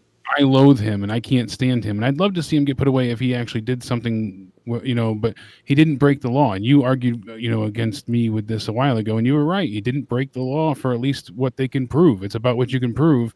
And as creepy as it is to go and take a girl that's 15 or 16 and move her into your home, and knowing that she comes from a broken home, and setting it up so you can have a sexual relationship later, and what he's doing, it's creepy, but that's it wasn't creepy. illegal. That's creepy. Like, that's definitely creepy. But like, but he didn't sleep with her until she was over 18, and he didn't. But it's still grooming. Yeah, but they didn't. What did they prove? They haven't proved anything of it. So that's the problem. Well, but yeah, I would stay away from him as far as you can. So. Oh yeah, and the thing about it is, what people did was other people used that as a reason to come up with all these fake claims and weird claims. But that none of that mattered. Up and up. What mattered was the real thing he did do, moving somebody in or whatever, maybe. But then again, I've seen a million. That was that Sarah girl that came from a broken home. He flew her in, and he even got like temporary custody of her as well. So that's bizarre.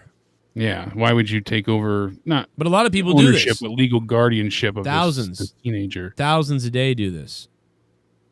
Oh, absolutely. But I'm not saying it makes it right, just to say other people do it, but it is a common occurrence, and it's disgusting. So, what is this about Drew McIntyre being injured?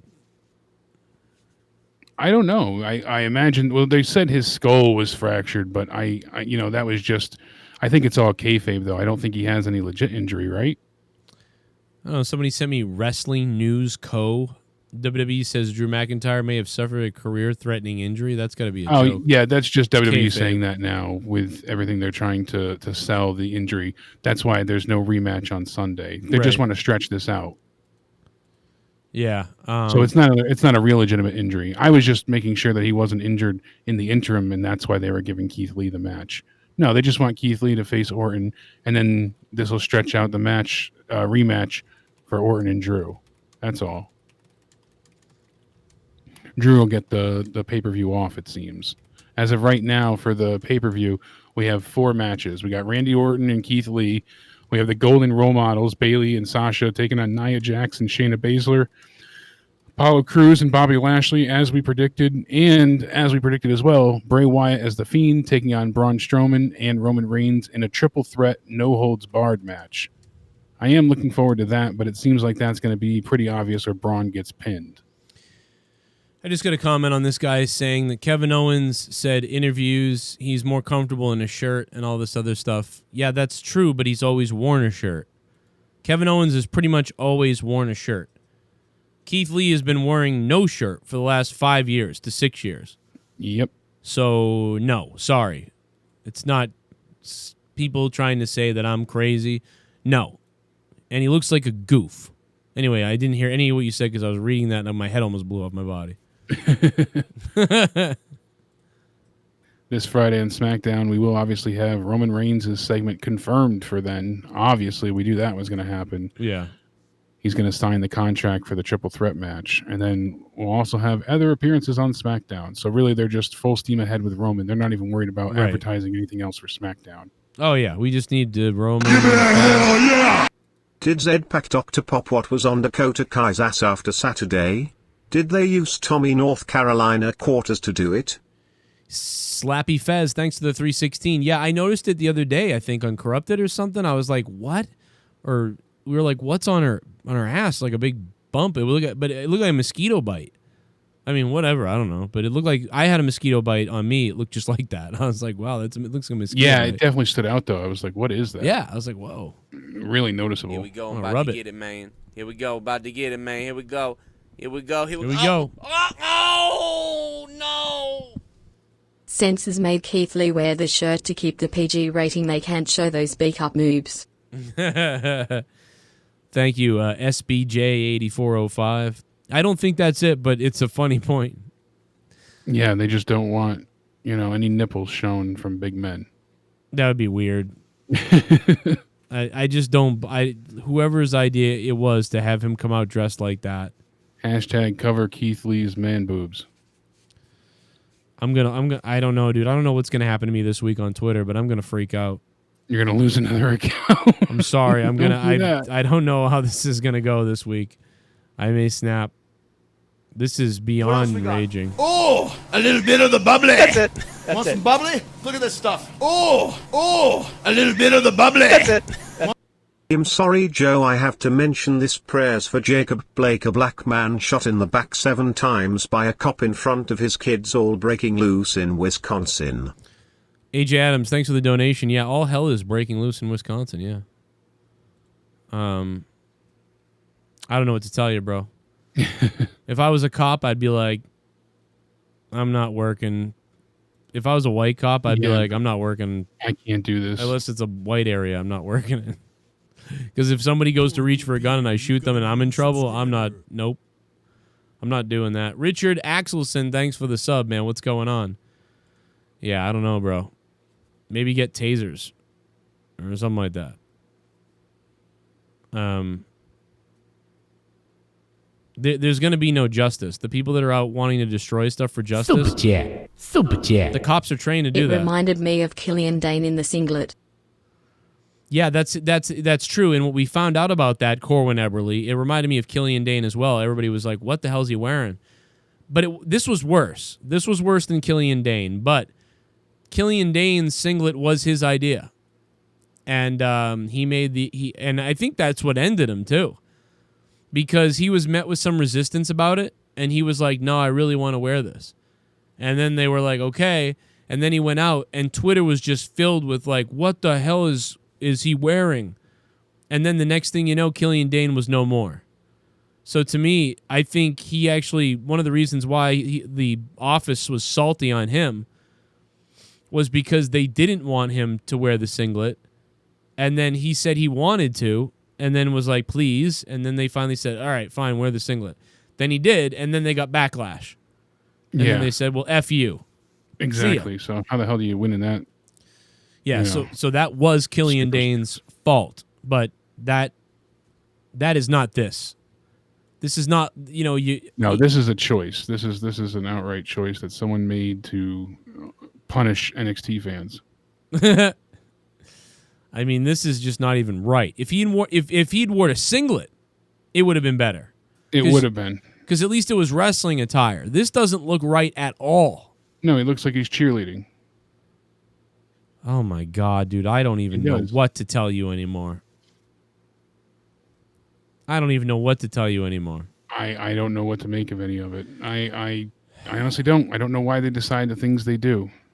They have a talented roster. They don't let people speak. They don't let them have matches that they can. The creative's all over the place. It makes no sense. I don't know what to tell people about the guy getting shot. I mean, if the cops are trying to, I don't care why the cops are there. I don't care if you did nothing wrong. If the cops are looking at you like they want to handcuff you or something like that, and I don't even know. I got to watch the video more, I guess. I just don't. I've grown numb to all of this. Like, because I don't know what to tell you. The cops are trained to do this. If cops try to arrest you or try to detain you, and then you just go into your car and reach for something, the cops are going to shoot you, like a lot of times. I don't agree with that. I think the cops should back off and create a defensive posture. That's what I believe, but it comes down to the training. You know, this is what they're trained to do. When they take out their weapon, they're supposed to shoot to kill. They're trained to empty their weapon. That Wisconsin shooting, that was, you know, obviously I brought it up on air. Awful. When I finally got to see the whole breakdown again of that, it was awful, but that's a really tough call. I mean, because both sides are just. In my opinion, I would have tackled the shit out of that guy before he got to his car. Number one, so those cops were dumb. I would have tased him. I would have tackled him before he ever got to going around his car. And he survived too. So. And he's alive, thank God. Like he's alive because he didn't have a weapon. You know what I mean? This guy shouldn't be shot. I don't know what I don't. He wasn't a threat at that point in time. He didn't make a good decision, but he made terrible decisions, but it shouldn't cost him his life. Yeah, are the cops are you really going to shoot a guy 7 times because he kind of made a dumb decision? Like it's just weird. Like I don't understand that. So, but from the cops' point of view, they just did what they're told, trained. So how are the cops going to be prosecuted when they didn't do anything wrong? They are trained that way. So what are you supposed to do if you're a cop? They train you to do this, then you do it, and now people are saying you should go to jail. You're a cop. You're like, what? Now, if I was a cop, I wouldn't have done that. But yeah, it's just like what and now they're going to tear the whole state apart or city apart or whatever. Well, you say you wouldn't have done that, but if you were trained like the cops were, after enough time, that might be your instinct. That might be your go-to. Yeah, it's weird. That's how it was drilled into them. It's weird. Normally, when you're talking to someone, you're like, "Hey, sir, put your hands up," and we need to figure out what's going on here. And then he just keeps running to his car. He should be compliant. His family didn't de-escalate the situation at all, but it still shouldn't put his life in danger, just like their lives shouldn't be put in danger either. But I don't think at any point in time theirs was. He wasn't driving a car at them that they had to shoot. He wasn't. They could have kept him from getting into the vehicle, and they could have kept him from ever opening the car door as well. Yeah, Tiger Blood in the chat says, saw a video of a guy and 2 cops, and the cops let him get back in his car after the fight, and the guy got his gun and shot the cops. So what are you supposed to do? There's no right answer. There's no right answer. Exactly, because they're afraid once he opens the car door, he's grabbed a gun. Right. That's what they think he's going for, is his gun in the car. But I've talked with people on Facebook. If you even question that, you're like a psycho racist or something. Yeah, exactly. You think he asked for it, and it's like, no, that's not the point. By the way, I got news for you. The media wants a race war, and if you don't believe me, here you go. 25-year-old man has been charged in the shooting death of a 5-year-old Cannon Hinant, or whatever that kid's name was, the poor kid who died. 25-year-old man has been charged. Now, they show his, neighbor or father or something right here. That's not the guy who shot him. A black guy shot him. They won't even mention that. But that's okay because it's not about race. I don't think the shooting was about race. So there's no need to, really say anything about it. No, the guy was just off his rocker crazy. But Wisconsin police shoot a black man as his children watch from the vehicle. Sounds way more horrific than a 25-year-old man. They didn't say a 25-year-old black man shoots a white kid. So they only do it for one side, and there's hundreds of examples of this. So the point in the media doing this is to make black people feel angry and enraged that they mean less to people, and they want to get angry about it. Then they want to make white people angry that we care about black people, but white people, we don't care about you. We try to hide it. We don't even talk about it if we can. So now white people are angry that nobody cares about us and they don't treat us the same way. And so now everybody's angry at everybody. So that's what this is. That's called divide and conquer, you fucking idiots out there who don't understand what's going on. You are being divided and conquered right now, you stupid people. They want blacks and some whites to join them so it's equal, and then you get some whites and blacks angry, and then you get a bunch of whites on the other side who are angry at them, and everybody's fighting with each other. That's what they want. They're running away with all the money while you dumb fucks are fighting about this when you actually can't admit and see the media for what they're doing. There's a million examples of this. The white guy who shot up the church, white man shoots up black church, racist, blah. The black guy shoots up the white church, there's no fucking talking about it. Barely anybody even knows about it. They're doing this on purpose. They're going to get you all to kill each other. That's what they want. They want you in the streets killing each other and stupid. So you'll take the vaccine and take the fucking drugs and take the medicines and take the fucking money, and they can run away with all the money and the wars and whatever else they want to do to us next. Because back in the day when they wanted to make money, they just brought us to war, or they did a false flag and brought us to war. Now they can't really do that anymore. They did it on September 11th. They can't do it now. Now it's 20 years later. The only way they can do it is by having home wars and other things. And who knows what's coming next? Who the fuck knows? But there's a million of these. I can give you a million of these. A homeless black guy a homeless white guy kills a black woman randomly. He'd been in trouble for stabbing multiple different people before. Stabbed white people. The guy stabbed white people. He finally kills somebody because the stupid California system allows the guy to just be free because they're so liberal. The guy must exist in life. So whatever, just let him out. Who cares? Then he kills a black woman. It's not racially motivated. Not racial. He's just a psycho. All the headlines, a black woman killed by white man. No. There's nothing to do with race here. If there was a racist attack, then you can say that. White man kills black woman in apparent racist attack. That's a real story. This is not a racist story. It's just a guy. Sometimes people fucking kill people and it's horrible, but there's no reason to it. But every time you make it a race thing on purpose, and then Anne Hathaway goes on Instagram and goes, "This is the problem with America and the racism." It's not racism. It's a random homeless guy who stabbed someone to death. He had stabbed white women and almost killed people before. It's not what it's about. But they have to tell you this so black people get more angry, and then white people get angry that black people are getting angry, and then whites and blacks are fighting with each other, and everybody's fucking fighting, and they're going to run away with all the money. You stupid fucking idiots. That's what they're doing. And you're letting them do it, and you love it. This country's full of fucking retards. Anyway. Sorry. You brought it up. Whoever the fuck brought this up, fuck you. Oh my God. But still, I'm telling you. Fuck the media. Fuck CNN. Fuck Fox, CNN, MSNBC, everybody. And all the news websites. Everybody. That's why they want to cut you off while you're speaking the truth, because, you're making great points, and it's just, that's the thing today. It doesn't matter which side you stand for. They want everyone fighting, regardless of whatever ideal you may hold dear. They want you in a state of disarray and discomfort, so you're not, on your guard to pay attention to the real issues. What is this? What'd you find? Oh, people are sending me all kinds of videos of the world burning tonight. Oh, I know. We've seen so much destroyed, and it's just pure chaos. So much unnecessary destruction and violence, which gets us nowhere. Look at this. Riots are still going on. Right now, the curfew is still technically in effect, but as you can see, a lot of people are still out about. What's burning? A burning building behind me, or as Alec Belcher would say, not an unruly protest. And actually, we can see right here, this is another car parking lot that was being targeted by people, but actually, and I'm going to put the video on this later, there were some armed...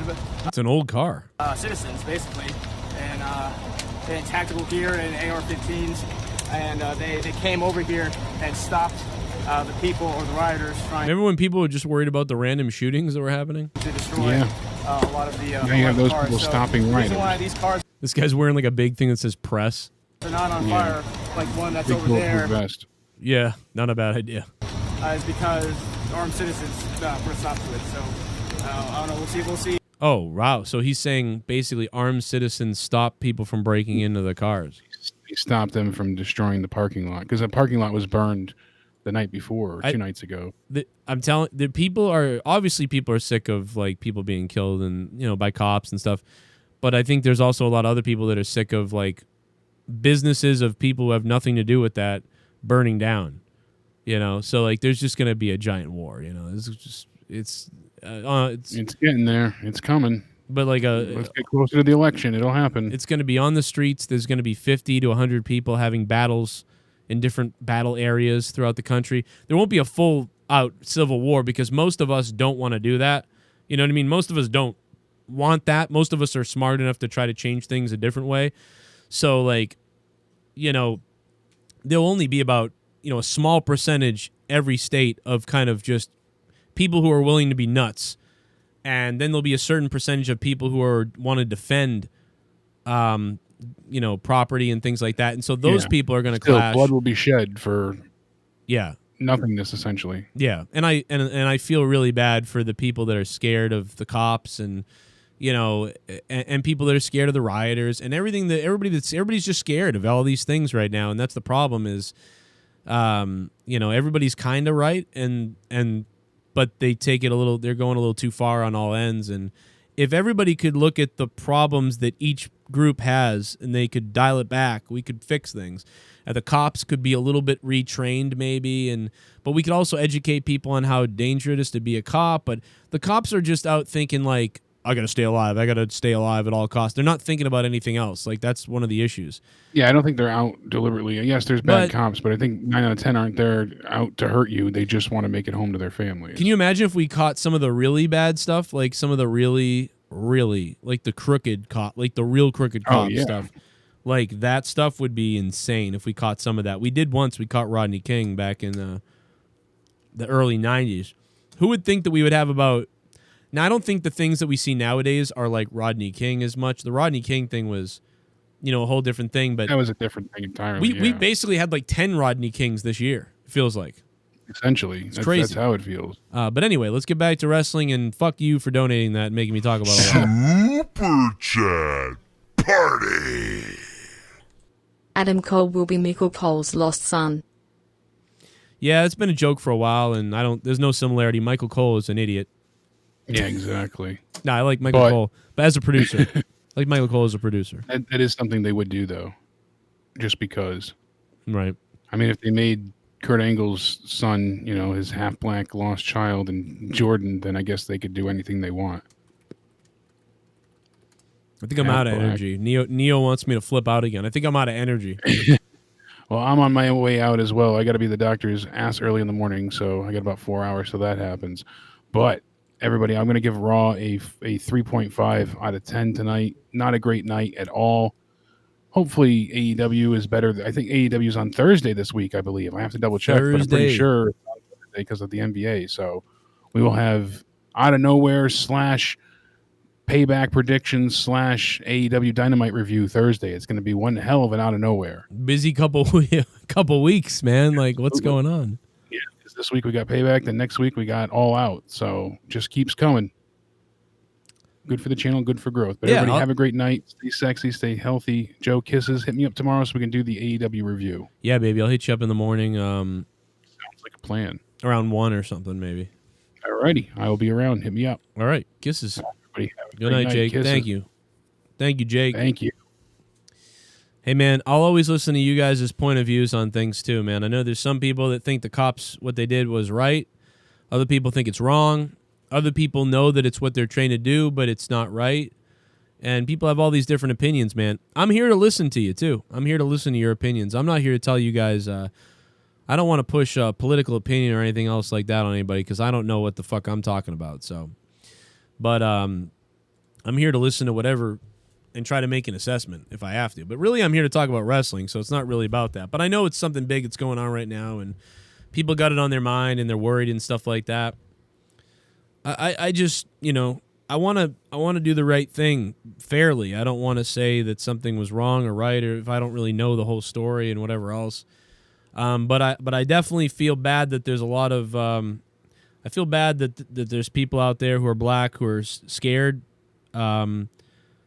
legitimately. They are scared of stuff, or they don't want to interact with cops at all, and that type of thing. When that's going on, that's a sad thing to hear. You don't want to hear that. I mean, I'm scared of the cops a little bit, but I mean, I can imagine there's some people that have like a PTSD about them that I don't have to deal with. But I can also see how some cops are upset who are good cops, who feel like everybody wants to kill them or something, and they're just trying to do a good job, and they never did anything wrong, and so they're scared, so they don't understand.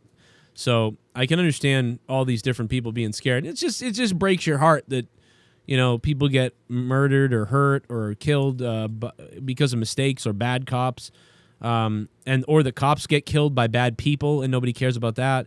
Just there's so much misery and murder and bad and unjust stuff happening left and right all over the place that it's sad, man. It's not, everybody, like, there's so much of it from every person. So, I don't know, man. I'm there for all you guys, no matter what you are. And I That's all I can say, man. People want me to talk about it, but that's my generic response right now because I don't know enough about it. I don't know enough of the video yet. You know, this is one of those ones I haven't really watched because it's not that I'm turning my back to it or that I'm desensitized to it. It's just that I was busy today, kind of, and I didn't. You know, I saw what was going on, but I kind of was like, oh my God, I'm. You know, the pandemic thing and being indoors and not being able to go places and stuff like that. It's just like, it takes such a toll, I think, on people that it's like, God, you got to kind of almost like not deal with it too much because it's just people are going crazy, you know?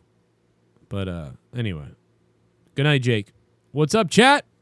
I'm going to give Raw a 3 out of 10. Yeah. Did Jake give it a 3 too? I'm giving it a 3 out of 10. 3 out of 10 for Raw tonight. This fucking misery of a show. Did anybody notice on the WWE 24 documentary last night that both Dr. Anthony Fauci and New York Governor Andrew Cuomo made their WWE television debut? Guess what, WWE? I noticed. Luis Antonio Alejandro. Thank you, Alejandro, for the $7.50. I did not see that. But you know what? I had my WWE network on in the background for a while, and there was a lot of interesting stuff that they played after SummerSlam. There was like 4 hours, and I kept looking, and I was like, man, I kind of want to hear what's going on, you know? So I found myself kind of interested in whatever they were playing on the generic live stream on the WWE network the other night. It was kind of crazy. Like, I actually thought it was kind of interesting. Yeah, it really did feel weird that AEW wasn't on tomorrow. So I'm going to watch AEW tomorrow. Where am I living? Where am I living? Where am I living? Right now. Mutants. Not mere humans. Mutants should be the only ones to do combat inside your so-called Thunderdome.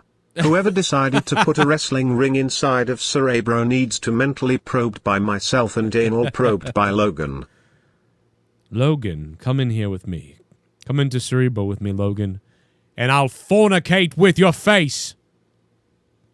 I'm Captain Jean-Luc Picard of the USS Enterprise. Professor X, thank you for the $10.50, brother. Yo, I'm deaf, brother. The $10.50 murdering donation. And by the way, thanks to everybody who dropped the new 12. So the kid is going to blog and dirt sheets instead of the cop sim. Not buying this one, but it still doesn't look good for the dream cause. People aren't going to let it go. Yeah, Freddie Mitchell. I just say, listen, if he didn't do anything, sue this person and their family for defamation of character. You know what I mean? If the dream didn't do anything, sue the kid. I might sue these people. I would sue these people for ruining my career. Thanks for everybody who donated the new $12 donation tonight, by the way. I like the new $12 donation, but thank you for subscribing. WWE News and something in, I think, Arabic that I can't read. But thank you very much, and shout out to you wherever you are. We have a lot of listeners in Egypt, Abu Dhabi, and the Middle East, and all over the world, really. A lot of people in Egypt. A lot of my friends in Egypt say, I told them I'd come out to Egypt, and they said, don't come out here. So is that true? I don't know. They said I would end up skinned or something. I don't know. I don't think that's really true. But there are some parts of Egypt that are worse than they ever were. But, I mean, isn't that everywhere right now? I mean, America's not too hot right now either. You know, it's a little weird. But, yeah, man. Shout out to you. Thank you for the sub. What's going on? Somebody who reads that can read what that says to me.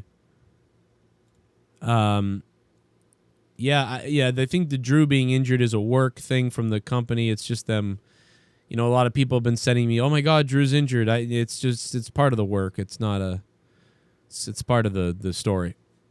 It doesn't look like he's really injured. The only reason why I thought it might be true is because it was on news sites and people were like sending it to me so much. I was like, wow. Usually when people send it to me, they know what's going on. But Aleister Black turns heel, but I thought he needed to be heel. He was. I'm from sexy transvestite. Oh shit! From sexual here he comes. I'm from sexy transvestite. From sexual Transylvania. Sexy transvestite. From sexual Transylvania. Zelina was looking yummy. Made me horny. Lex Luger, I agree, man. Normally I'm not such a pig. But damn, I don't know what it was, but every girl tonight was like, every woman was like, I was like, I love that. I don't know what it is, man. I must be, I don't know, the testosterone is going out of the roof for me or something like that. Maybe it's the working out. I don't know what's going on. But everybody was looking yummy tonight. I don't know what it was. Even the guys. I'm just glad Sonny Kiss wasn't on this show because I might have even rubbed one out to Sonny. I love Sonny Kiss. If I was going to go gay, it would be, the first person I'm texting is Sonny Kiss. If you're like, you have to go gay, you have no other choice. You have to pick a guy or whatever, and you have to be gay. First text is going out to Sonny Kiss, brother. I'm like, yo, let's grab drinks. You look like a fun time. Let's just be honest. Now I'm trying to look at all the riots that are going on and trying to find the best videos of the riots. Mm-hmm.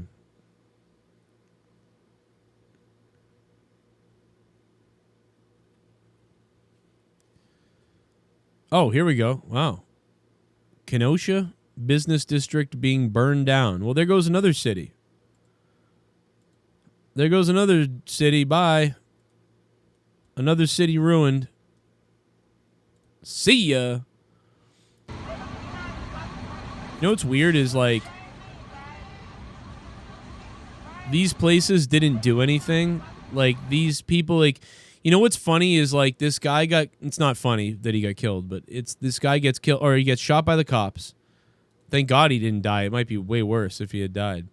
But thank God he didn't die anyway because he's got kids and no matter what, I want to see that guy be a dad and whatever. Just horribly heartbreaking. But this is heartbreaking too because you burn a store like this down, the next thing you know, you send a family into bankruptcy and a turmoil. And then there's all this fighting and COVID's going on and these people lose their business and insurance didn't work out or whatever. And next thing you know, there's a domestic dispute and like the father kills the mother because they get in fights about their life and whatever. And then the kids have no parents and the family's destroyed. And then the kids grow up all fucked up and one of the kids kills himself when he's 19. And that's what happens to a family, all because you burnt down their business. You know what I mean? So it's just weird. That's ridiculous. I don't know. But I thought there'd be some like funnier parts of the videos or something. Armed citizens attempt to guard local business. So there's armed citizens. Like the military isn't helping, the police ain't helping. Armed citizens are protecting businesses.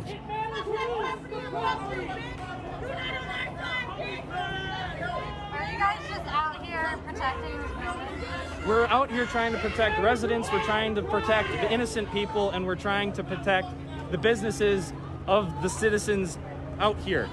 We're not trying to protect the government. You want to tear down those lampshades, go for it, I guess. It's not my speed, but it's the government that with you guys. It's not the civilians. These guys didn't do anything to you, right? So we don't want to hurt these people. You own the business or you're just hired by them? We're just here. That's it. Again, and another thing, we really don't want a gas station to go up. That'd be bad. Of course, yeah. That's a really good U.S. citizen right there. That's a patriot, I guess, right? So.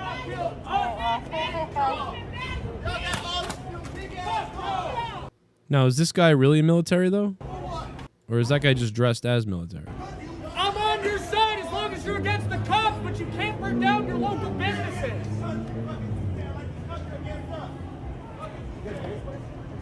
Should have wore like a BLM shirt with this going on. You know what I mean? Because you know what, it's true that they are going to appear to be opposition. You know what I mean? Like there's going to be people from BLM that think that these guys are like racist who are against them or something, and it's like they're not. They're just trying to protect the businesses. Maybe you have a banner up or something that says, you know, take it out with the government and the police, but don't burn down your local businesses. We're here to protect those from, you know, I don't know. I mean, and sometimes it's provocateurs who come in from the outside and burn these places down too sometimes. So you're actually protecting the riot or the protesters or whatever is going on. You're actually protecting them too, I guess. I don't know. I don't know shit, man. We've never seen anything like this. No, we just no. But the owner of this business is probably out here with them. Yeah. They're destroying their own neighborhood. The government. Why do you care then? You know what I mean, though? That's the other thing. Why do you even care then? I just killed Jman. Your neighbors. Fuck it. Don't care. Yeah. Civilians. I'm just a guy. I'm just a guy. I'm just trying. We're not affiliated with any like militia or anything. We're just We're just out here trying to. Oh shit! It went off the air right as sounded like fucking bangs. Good lord, bro, it's crazy right now. It's getting crazy right now. All you motherfuckers out there crazy right now. Good lord. Mob starts fire at Department of Corrections building. God damn. You know what the police are going to have to do is the police are going to have to go to tasers only, right? They go to tasers only for like 10 years. And then the police are going to have to start showing videos of the police being killed because they only have tasers and people are killing them with guns left and right. And then people will start rioting for the police. And they need to like turn it around. And then people will be like, it's not fair. The police don't have guns. They need guns. Like they're getting killed. And then like the sympathy will go towards the police instead. By the way, if that's how the country was right now, the media would cover it that way, and that's what would happen. Either way, the media doesn't care who's involved, white, black, cops, whatever it is. They just want to create chaos and enjoy the chaos so they can divide everybody. So if cops were only allowed to have tasers, then the narrative would be turned the other way into tons of videos of cops being murdered. They would go the other way with it just to make people angry that the cops don't have weapons. Like, I swear to God to you, it would be the same thing. That, or every once in a while you'd tase a guy and he'd die because of his pacemaker, or you'd tase a guy and he'd fall and hit his head, and they'd show those videos and still get you angry. So either way, they would still get you mad. One of those ways, they would still get you mad because it's not about, nobody really cares. The media doesn't really care. The media, it's not even the media. It's a big fake thing to control the public and to control you. All they care about is that you're angry and you can start creating a distraction for whatever reason that they need you to do it. That's really what it comes down to. As you guys can see, it's crazy. Absolute mayhem and destruction here on the streets. Things were peaceful here for maybe about an hour. Then the crowd started throwing things at the National Guard at the courthouse. That drew a response. And then the National Guard used crowd control munitions. And after that, the crowd dispersed onto the streets and just caused absolute mayhem. You've seen that fire right here. You got the Department of Corrections building. There's a fire right there. Even on the lot that we're standing on, there's a fire out of a truck right here. It's absolute mayhem. We're seeing this all over. Let's get one more shot here of the office building on fire. We're going to give you guys updates as much as you can now. So far, we haven't seen any arrests, but we'll continue guys to provide you those updates. Wisconsin sent about 125 National Guards here at the scene, and we'll see how things develop. Don't arrest anybody. Don't arrest everybody. Let's see what happens. Man, the mayor of Portland is a fucking idiot. I don't know, man. I can't. And by the way, thanks to Junebug for becoming a $25 producer level again, by the way. Back on the $25 producer level, so thank you for that. I'm looking for more videos since we've really talked wrestling for over almost 3 hours. You know, now people are interested in this, I guess, so. Damn. I mean, dude, what is going on? That sounds like gunshots. Want to come to America, anybody? It looks like the Middle East. Donald Trump Jr. Oh, those are cars blowing up. Those aren't gunshots.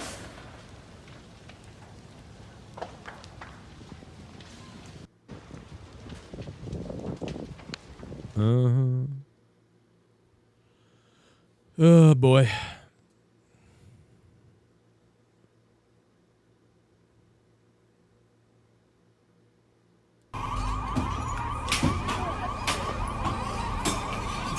Oh, boy.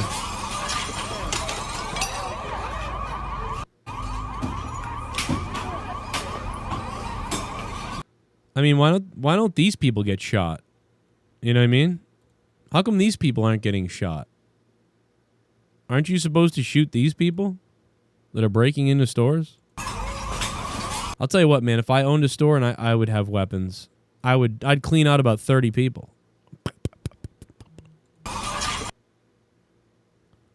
Oh, dude, I can't even imagine the rage I'd go into if I owned a store and, like, I worked hard and people were ruining my store over something I didn't do. You know what I mean? Oh, my God, dude, I don't even know what I would do. I would brutalize people. I would take that, like, I would see, like, people taking food out of my kids' hands and them crying. And I would just assassinate people. Daddy, Daddy, watch me twirl. Daddy, watch. Daddy, Daddy, watch me twirl. Daddy, watch. Daddy, Daddy, watch me twirl. Daddy, watch. Daddy, Daddy, watch me twirl. Daddy, watch. Daddy, Daddy, watch me twirl. Daddy, watch. Daddy, Daddy, watch me twirl. Daddy, watch. Good Lord. What is... Oh, my God. Oh, my God. Did the Lakers win today, by the way? I was trying to look at all the NBA scores, and I got to watch the Bruins, I think, tomorrow. The hockey scores. I got to catch up on the hockey scores and the NBA scores. Daddy. Man, and people wonder what's wrong with white people, huh? Daddy, watch me score. Daddy. What the fuck was that?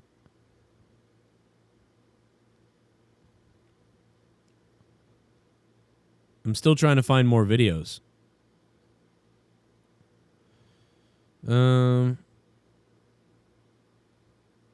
Let's see.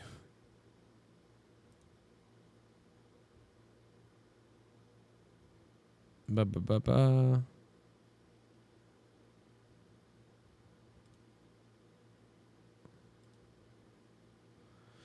Let me see if I can find more. Well, Twitter's hiding all the videos, so it's hard to find it. Because Twitter literally is hiding all kinds of videos. What's this? Oh shit. They destroyed that ATM machine. Peacefully looted, baby. They destroyed that ATM machine. Man, I'll tell you, bro.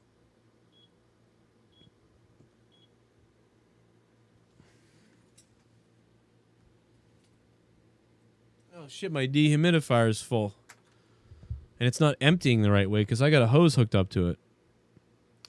Well, everybody, I think I grazed through all the videos that some of you guys sent me that you wanted me to see. I had a lot of people asking to react to the great show tonight. Joe and Jake says Dan and Cora, 10 out of 10. We're going to eat some sleep. And how nuts the cities are getting. Let's hope shit calms down, and when it gets cold outside, I don't know, it might get worse. We're all going to get cabin fever, Dan and Cora. Thank you for the donation, and thanks to all the patrons. And I'm going to be adding the $25 producers tomorrow, so you should see your name starting tomorrow night down below in all the description boxes. Bask in his dumpster fire. He's back. Bask in his dumpster fire. His dumpster fire. Bask in his dumpster fire. His dumpster fire. Bask in his dumpster fire. His dumpster fire. Bask in his ass dumpster fire. If you keep watching the video of the KKK people on Raw, you will see in the same frame what looks like someone stabbing someone to death. Go back and watch. Oh my God, are you serious? Jesus Christ. Dude. I don't know who's in charge of this at WWE, but they've got their hands filled. They got their hands full. And probably somebody's fired, to be honest. Because, I mean, like, the amount of stuff that's been making it on, the Pikachus, the Chris Benoit. Oh, my God. Robert Heller, thank you for the $12. The new $12 donation. I think we are going to have... I think I'm going to always make the $12 donation the random one.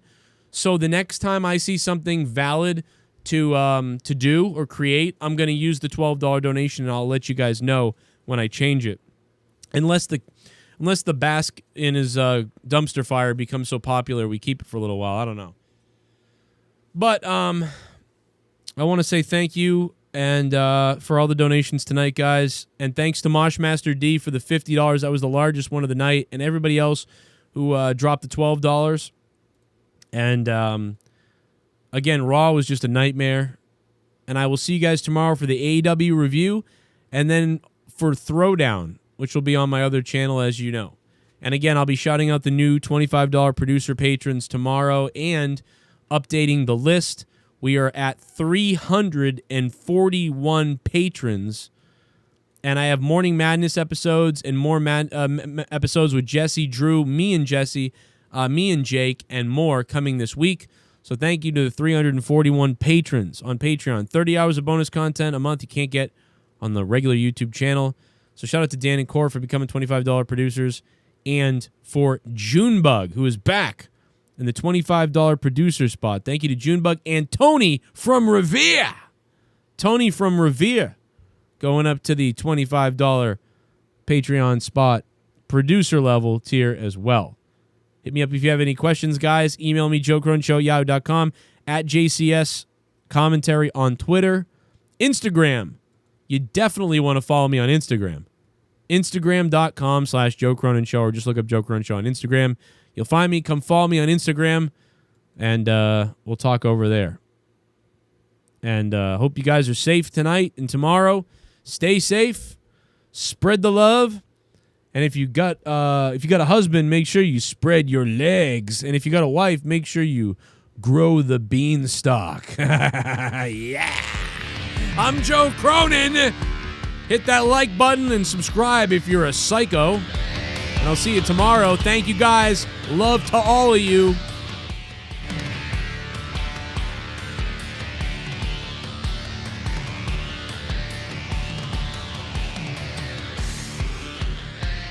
And Larry Funk was on the show last night. That was epic.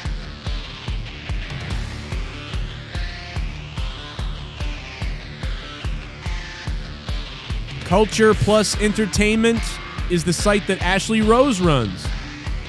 Go check it out. It's got a good site.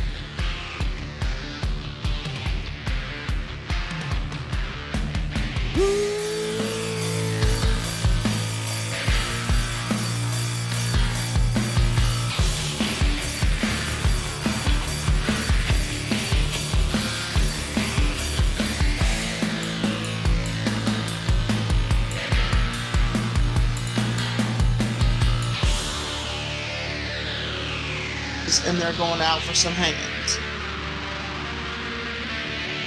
You ridiculous piece of shit. Oh yeah? Morning, guys.